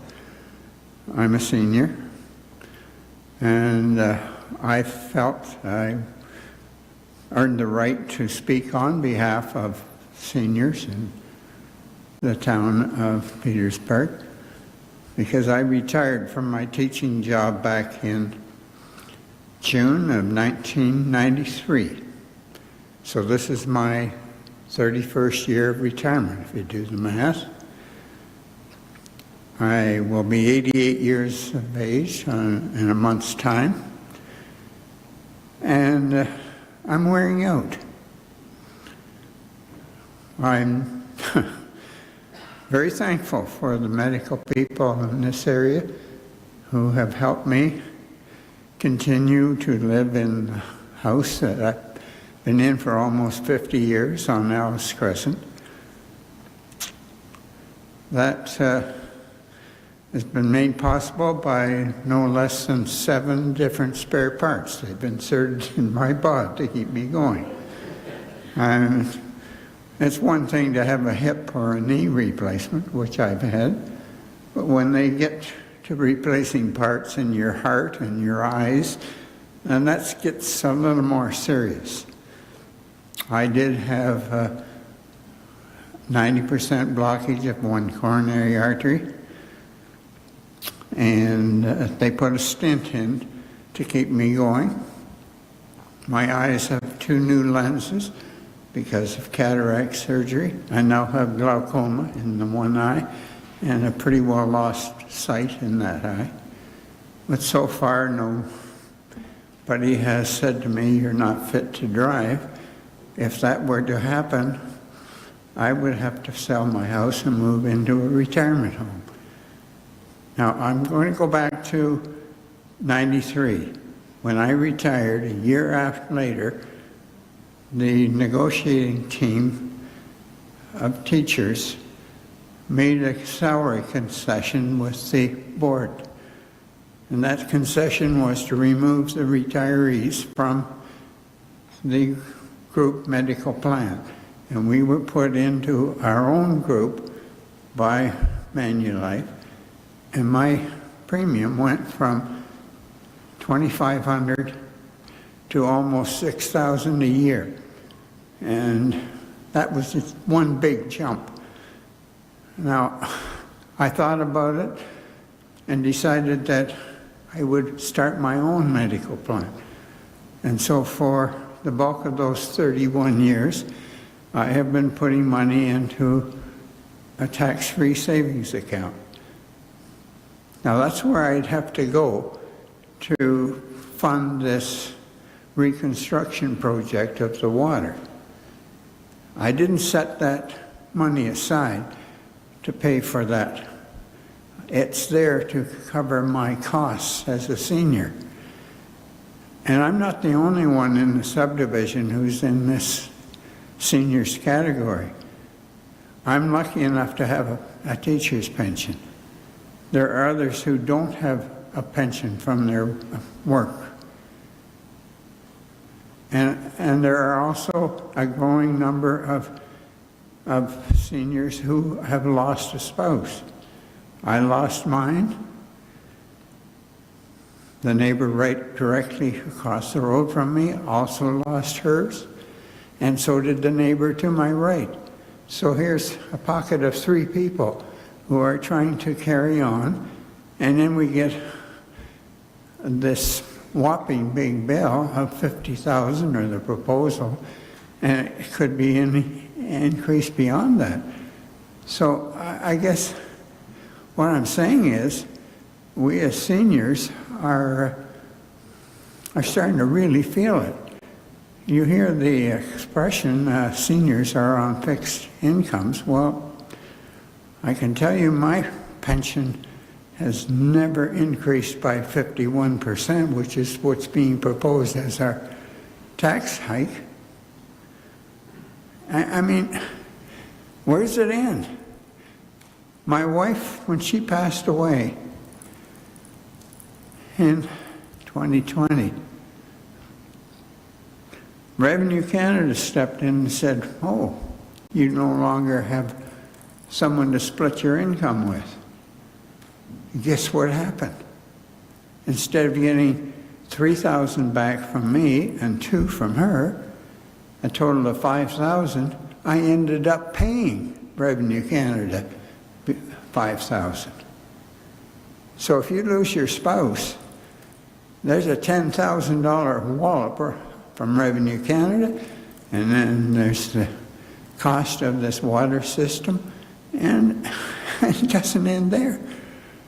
I'm being assessed $2,600 for my share of the drainage project to solve the water runoff problems of the people south of Snyder's Road. Why am I paying the most of any resident of our subdivision? I know the answer is I have the largest lot. Well, damn it, that lot has grass and trees on it, and it absorbs more water than most of the lots in the subdivision. My runoff is less per square foot than anybody else, and yet I'm being asked to pay the most. You know, and you get tired of getting backed into a corner. And quite honestly, once that tax-free savings account is used up, I'll be forced to sell and move to a retirement home and depend on my own kids to pay my way, because I'll be out of money by that point, unless I can find a buyer for my house. And with this kind of overhead, people are having trouble. I mean, look at the woman on the main street who's has been trying for the best part of a year to sell the post office in her house. It's not moving. So I'm here saying, is there any way you can give seniors a better break than what we're being offered? Thank you very much. Thank you very much, David, for coming and for sharing your personal experience.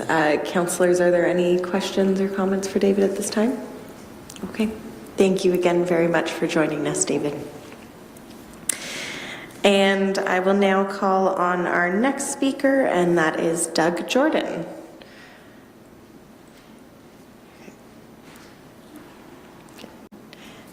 Thank you for joining us, Doug, and you'll have 7 minutes.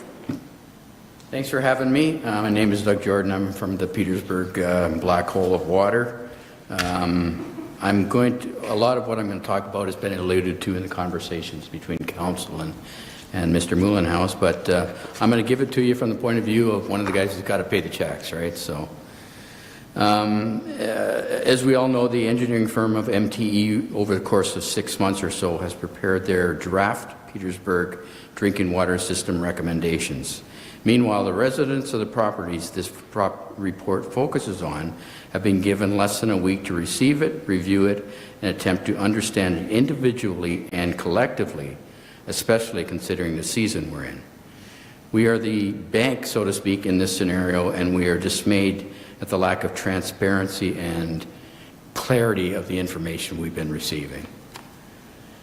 The engineering report highlights that the town staff will work diligently with the regional staff to complete an environmental assessment in 2027, where they will look at the capacity of the existing Petersburg system to supply a much larger population base, or perhaps decommission the Petersburg well and run water from the city. Many scenarios possible. However, in any case, putting the cart before the horse, these larger regional issues need to be completed before the Petersburg distribution system design can be finalized, or we, the small group of 64 residents, could end up paying twice on this endeavor. We continue to maintain that the open house format previously discussed, used on the October 10th, 2024 date, as hosted by the town to deliver the drinking water system information to Petersburg residents, was the inappropriate format for this project, given that there's been so many moving parts and a general lack of engineering speak practiced in the community. It has only succeeded in further gathering overall confusion and frustration within the community. And that was even expressed several times here tonight by councillors, the confusion. Instead, in the future, we would appreciate to see an open dialogue format similar to the one hosted in early 2024 by K. Smart and Associates under the Drainage Act to explain ongoing design, costing, and upgrades work to Alder Creek. It was well received because it afforded an opportunity for two-way dialogue so everyone would clearly understand the issues and costs. To confuse the drinking water system issue even further, the engineer's report has now included the topic of upgrading the overall character of the subdivision from our existing rural cross-section, open ditches basically, to possibly a semi-urban or full urban cross-section at tremendous costs. I strongly disagree that the residents of this community should shoulder any further financial burden in any effort to bring a city-like profile to our small rural community. Remember, this is the same community that's bringing on a 51% tax increase, and we 64 residents are already on the hook for a $10,000 plumbing and pump house upgrade costs. The current Petersburg drinking water system users acknowledge that the existing water system will need to be upgraded eventually, and we understand that a portion of those associated costs will be borne by us. However, we want fair. Question: if the 64 users that pay for this system, this upgrade now, find 1 to 10 future users over the next 1 to 10 years want to tap into the system, how do we, the existing 64 users, get reimbursed? Another question: if we 64 users were paying for the well house upgrades, once again, if future users tap into proposed water main distribution system, how do we get reimbursed? Question: if future water use assessment study seeks to tie the existing well house to a larger regional network that requires all Petersburg residents to connect to the proposed water distribution system, how are we 64 users to be reimbursed? Many questions and no answers.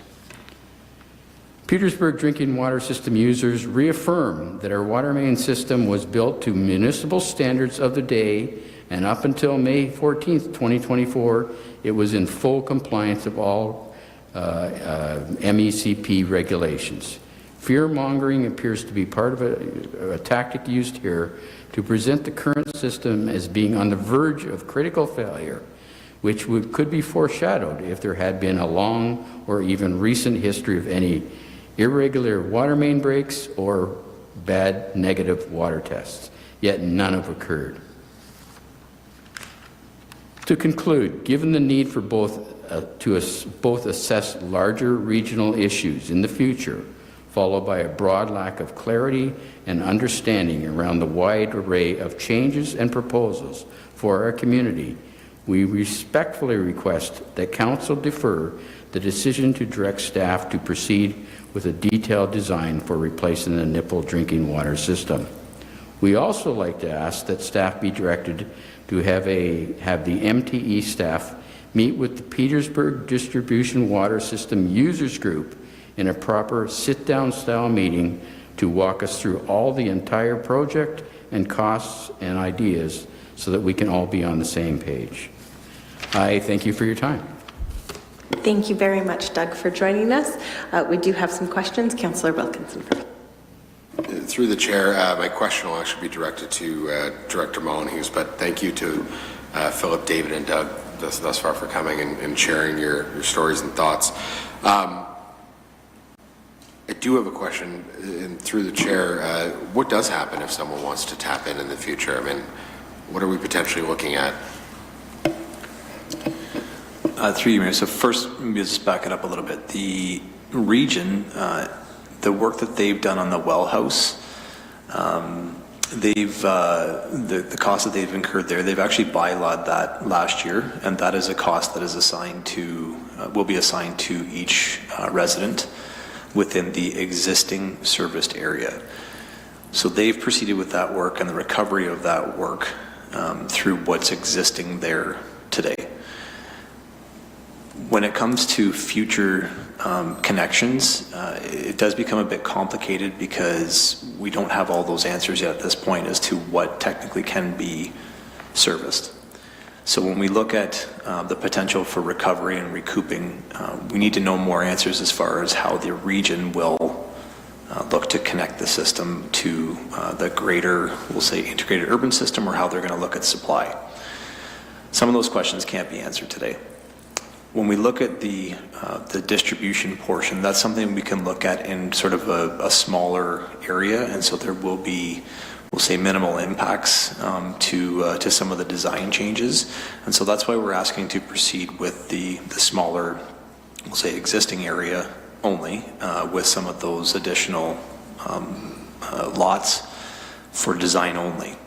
When we look at recovery or sort of potential future connections, the way it worked in St. Agatha is there was a limitation on who else could connect. It was who was approved through the design phase and through the construction phase to connect, and then there were no additional connections that were to be allowed according to our discussions with the region. I'm not sure exactly how that would look in this scenario. We're not far enough along in the project to know that yet. So this is where, again, we need to proceed to design so that we can get a better understanding of the distribution level detail within the existing serviced area. And then we can further assess that when we come back with the financial components at a later date. Councillor Dunstall. Thank you, through you, Mayor. That was going to be my question, and thank you for bringing that up because I hadn't considered that, so I certainly appreciate that. The request, Director Molyneux, the request to have the constituents meet with MTE, is that something that we could facilitate? Through you, Mayor. So what I had heard was they wanted a similar approach to K-Smart and how they were going through the design phase of their project. And so K-Smart met with the residents to review the design and to talk about some of the costs and impacts. That's essentially what we're asking you to do here. We need to go to that next step to design, and then we can come back to the public with that type of a meeting. So if we go to design, there's no obligation to go further, but that will allow us to be able to answer some of these questions that the residents are looking to answer. Is that correct? Through you, Mayor, that would be correct as far as a decision, when decisions are needed or if decisions are needed. This is a decision to proceed with design. I've also heard that there's an acknowledgement that the system does need to be replaced. And so I would suggest that design is going to be used at some point anyways, and you can consider what to do when we're further down the road. Thank you. Councillor Cressman. So, Doug, you're talking about waiting. Would you then be willing that all the residents would bear the cost of any breakage or liability that would exist in the meantime while we wait? Or is this all the ratepayers of the township that have to bear that cost? Well, according to conversations, as I understood them earlier, it was confused as to who was responsible for that at this point in time anyways. I came away from that conversation not knowing the answer to that, so right now I can't comment on it. Okay, thank you. I did just have a question of clarity, Doug. When you said that you're asking for us to defer this decision, is that pending that meeting that you wanted to have with MTE? Or I guess I'm just wondering at what point you would see the not deferring or to come back, I guess, to council. Our biggest concern is deferring it until we have all the information. I wouldn't put plumbing pipes in my house, for instance, until I knew where the water was going to come in. So the EA for the region being in 2027 is a long period of time, and everybody who lives in Waterloo region knows that they can make last-minute decisions that don't go with the flow of where they were going. So it concerns us deeply that we could end up paying several times for the same project. Absolutely. Thank you very much for clarifying. Mayor, and for Mayor, joining one us. last question. Oh, my apologies. Councillor Dunstall has another question. Oh, sorry. Yeah, I just wanted to ask one last question. All of the answers that you would be looking for, it appears, would be in the design phase, so that when that was done, you would be able to get some of the answers that you're looking for. Is that something that you see, or am I asking a question? I don't want to ask a question. I don't want to put you on the spot. But you've said that you really need more answers, and Director Mullenhouse is telling us that this moves forward, then we will be getting a lot of answers. So I'm just wondering. I see 2 points of view here. We need answers as to what the region is going to do, because they're in control of a large portion of it. Then we need specific detail-oriented answers from a design that would tell us, how much per foot is it going to cost and what's each person going to end up paying. But until we have those original foundation answers in place, I just see it as really risky for us for this to go ahead. Thank you, Doug. Okay, thank you. I think that's prompted another question. Doug, if you want to come back up, Councillor Crespin has another one. Sorry.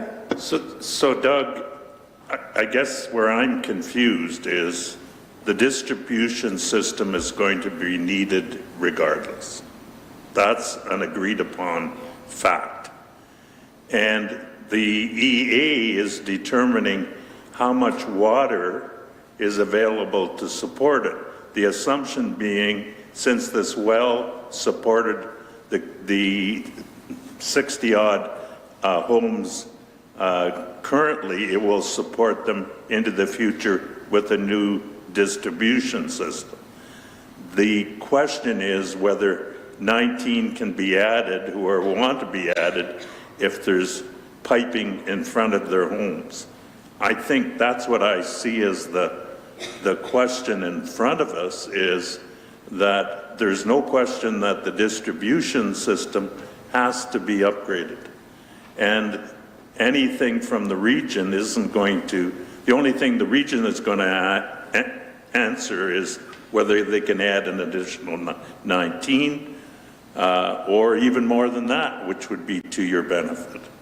So I guess I'm a little confused as the hesitancy on moving forward on the design, given the fact that it seems that the new system has to be designed before it can be installed. And it has to be installed because of its end of life and doesn't meet ministry standards. So I think it's... If I may, due to the lack of clarity in a lot of the information we have, we listen to rumors in the wind. We listen to whatever information we can find. And there are rumors, there are people who believe that decommissioning that well house in Petersburg could be on the agenda in the future.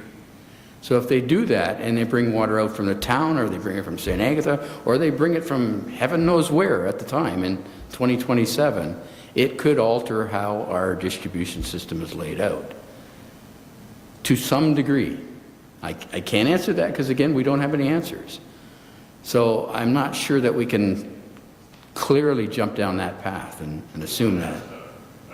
Director Mullenhouse of that? I'm not here for that. I think. Am I debating or? Yeah, I was going to I'm say, not a I subject think matter expert. we're going to let you off the hot seat now, Doug. And I think that direction has certainly been taken, and we will see where the debate goes. But for right now, thank you very much for coming in and for sharing your thoughts. So we're good here? Yes, we are good. You can actually sit down this time, and I won't call you back up. And now we will move on to our final delegate on this topic for the evening, and that is Tracy Mitchell. Tracy, thank you very much for joining us, and you'll have 7 minutes. Thank you very much.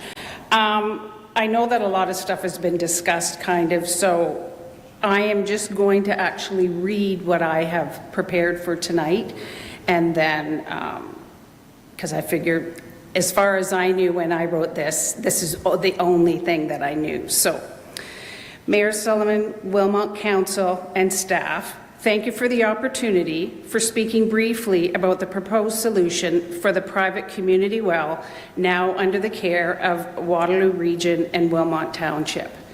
Having attended the December 10th meeting facilitated by our Councilman Chris Wilkinson, we were very appreciative to have the opportunity to learn the status of the township's intentions and to ask questions. However, Chris was not able to share the proposed plans before you today. Once the plans were made available, an emergency small community meeting was held Monday, December 30th to discuss the report and to prepare to speak to you this evening. I personally feel that there hasn't been enough time as a community to discuss the options provided in the report, particularly the cost proposed for individual residents to build a water distribution infrastructure that will be a benefit for the present and future residents. Secondly, what has taken 6 months to produce a report, and now a decision has to be made within 6 days, some of which was the holidays, with many of the residents unavailable. There was little opportunity to digest and understand the proposed options. Learning that the region is planning an environmental assessment in 2027, which is not that far away, we feel it would be premature to make a significant financial investment when the region and township may have other plans based on findings to support residential development growth. Our community is feeling significant financial stress with potential huge property tax hikes and water infrastructure installation. We pay fair property tax for a little township infrastructure support. We are actually unclear on how our tax dollars are benefiting us, as we are on septic systems. Our residential roads haven't been paved in over 30 years. We have been on a private well and are responsible. Oh, sorry, I thought you said something to me. Responsible for clearing the public sidewalks and municipal lawn maintenance. We would love to understand and demystify what monies, if any, have been allocated to the village of Petersburg, as we are being asked at this time to pay significant personal dollars to upgrade Petersburg's water distribution system.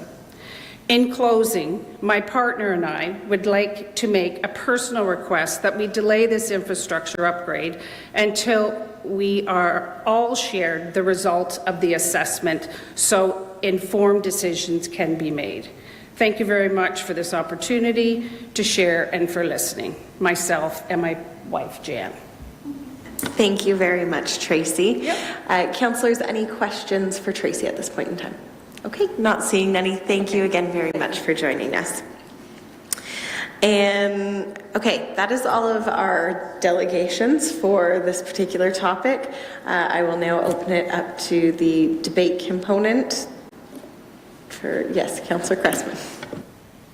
So this is through you, Mayor, to Director Molinos.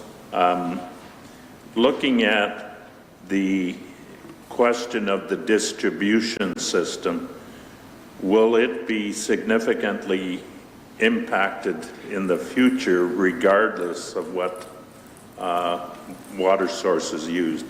if the current well is continued to be used, or it comes from St. Agatha, or it comes from Kitchener, will not this new distribution system continue to be used within the current number of homes?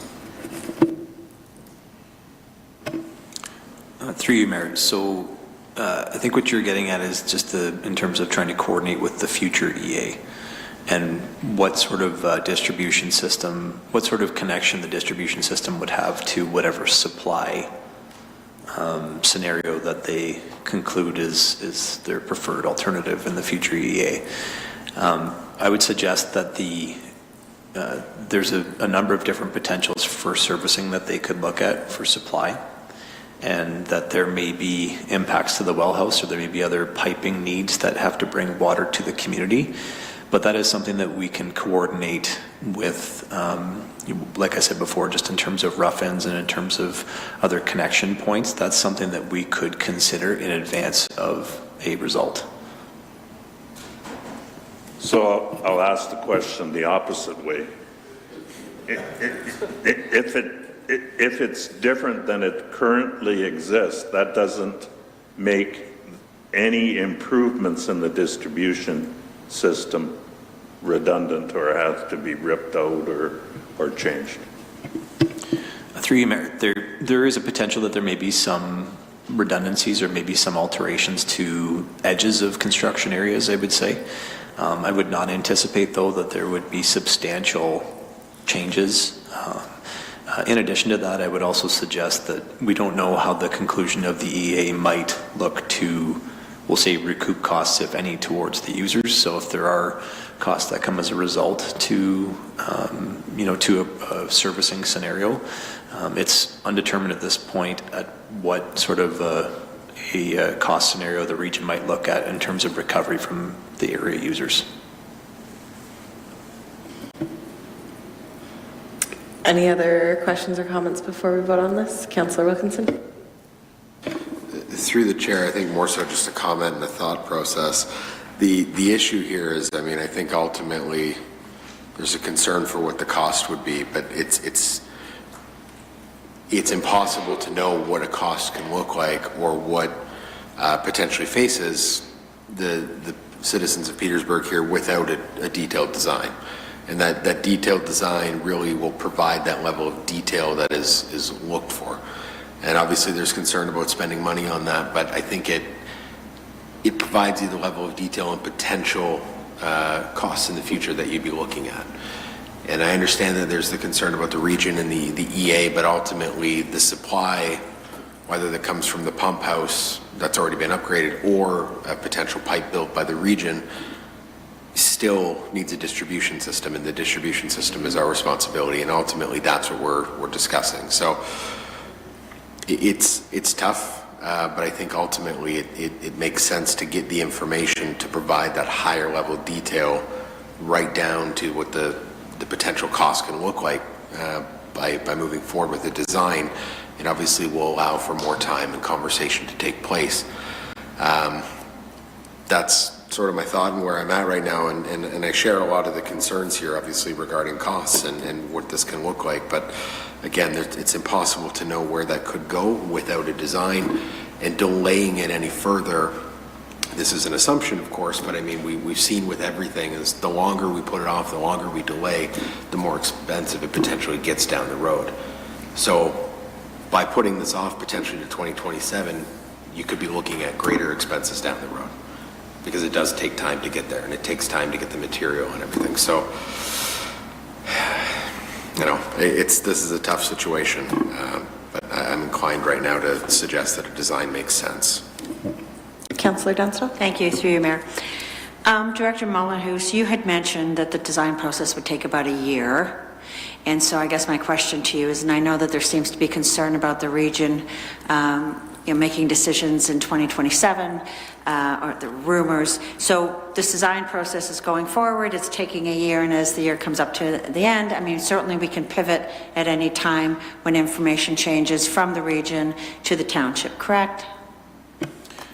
Through you, Mayor, we can certainly pivot if there is more information available, and that's something that over the course of the year we would be looking to, have some more lead toward answers, if you will. And so the time through design can help with that process. Like I mentioned as well, that the process of looking at additional servicing, and we'll say on the smaller size, we'll say lots-based servicing, we'll be working with the region over the course of this design process to determine what opportunities and constraints there are with that existing well house to look at those, but also we would be talking about those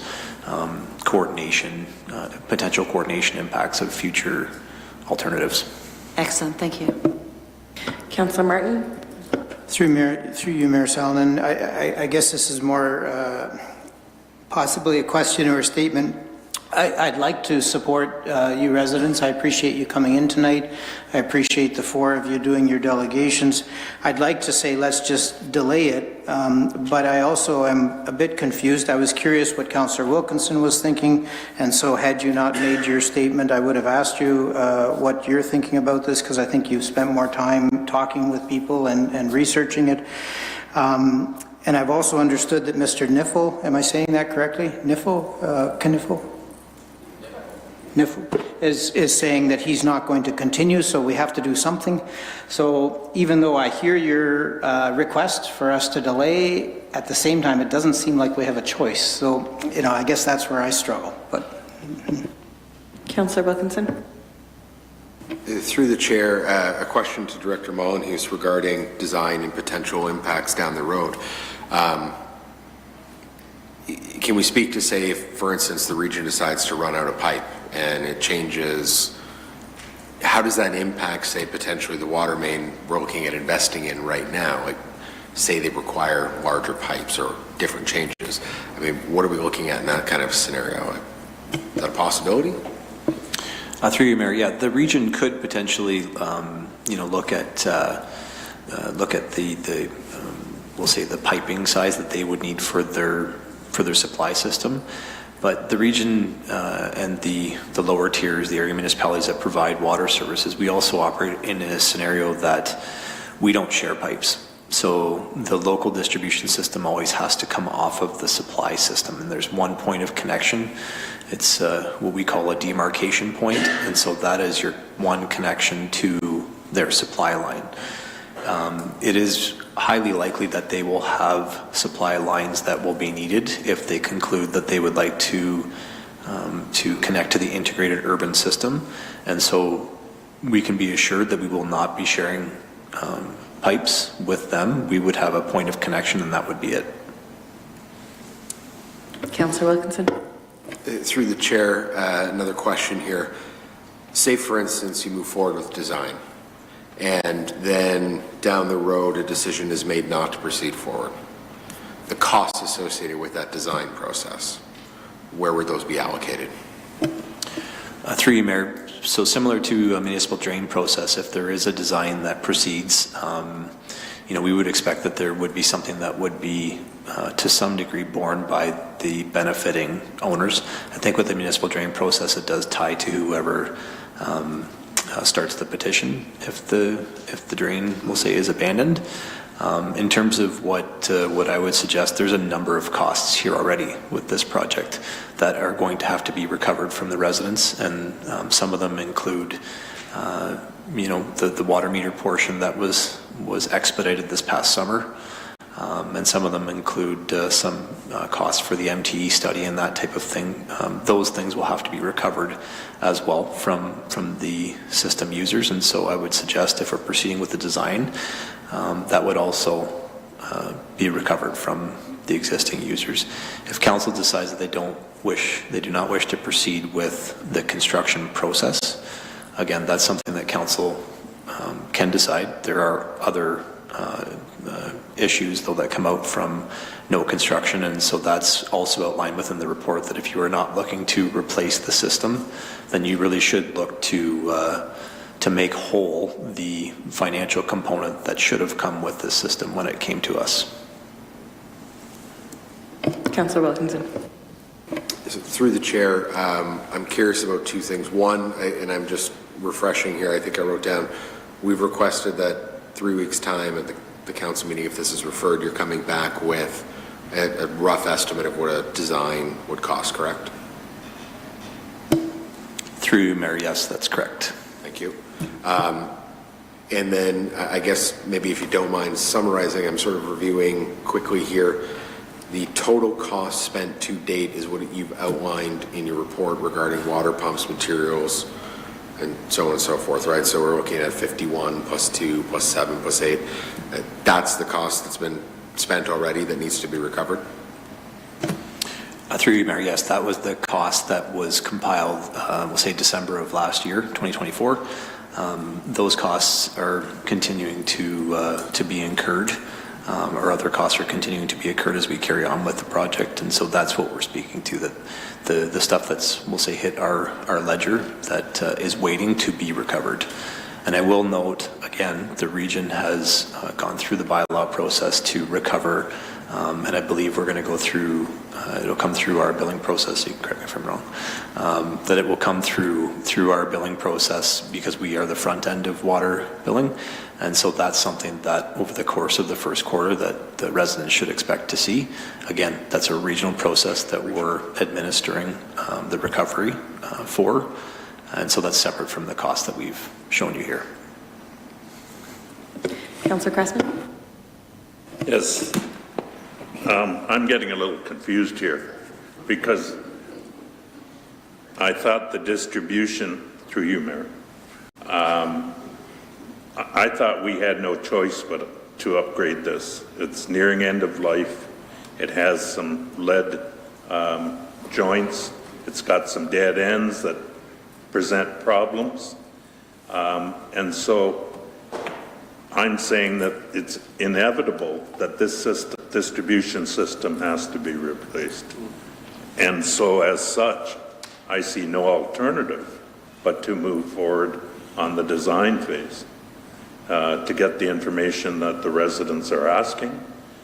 And then where the water that is going to go into that distribution will be determined by the EA, and whether we can hook on an additional 19 residents or more based on the capacity of the existing well or other sources, that is a decision that will be made down the road. But the decision about a new distribution system is not something that can be delayed. At least that's, having read through this information, been at the meeting, seen the ministry, understanding the ministry directive, I don't think we have any choice but to move forward. Through you, Mayor, I wouldn't necessarily suggest you don't have any choice. You do certainly as a council have a choice, but there are impacts to your choices. And so from a recommendation standpoint, we've made a recommendation to you to replace, and it's based off of sound engineering advice. And it's also based off of operational and practical knowledge of how these things work, not only from an operations standpoint, but from a regulatory and administrative standpoint. And so we've made that recommendation to you, and it is strongly suggested that you proceed with replacement. However, council certainly can decide how they see fit.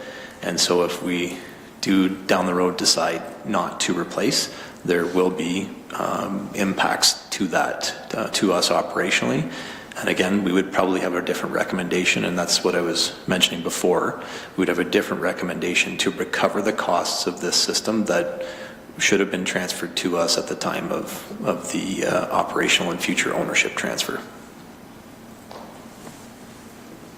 Any other questions or comments at this time, councillors? I did just have, I guess, kind of for discussion, or if nobody else wants to bring it forward, I can switch chairing, but I've heard loud and clear consultation is something that our residents are asking for, and I rightfully agree with what's been raised tonight, especially as the ones burdening the cost, that they should be able to be engaged in that. I would be interested in seeing an amendment that when this comes back to council, that there's a proposed engagement plan along with the design plan.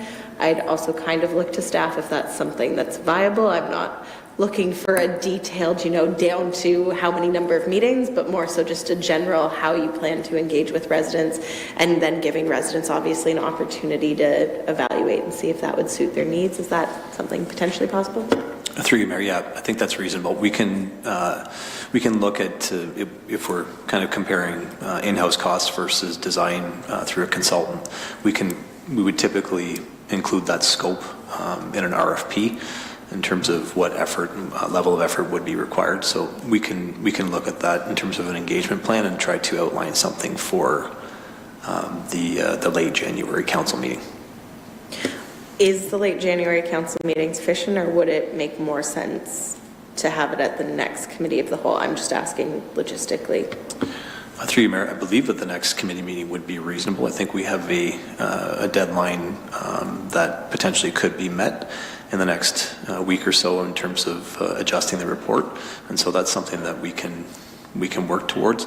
I would suggest if it's not, we'll find out later this week, and then we'll communicate that to council.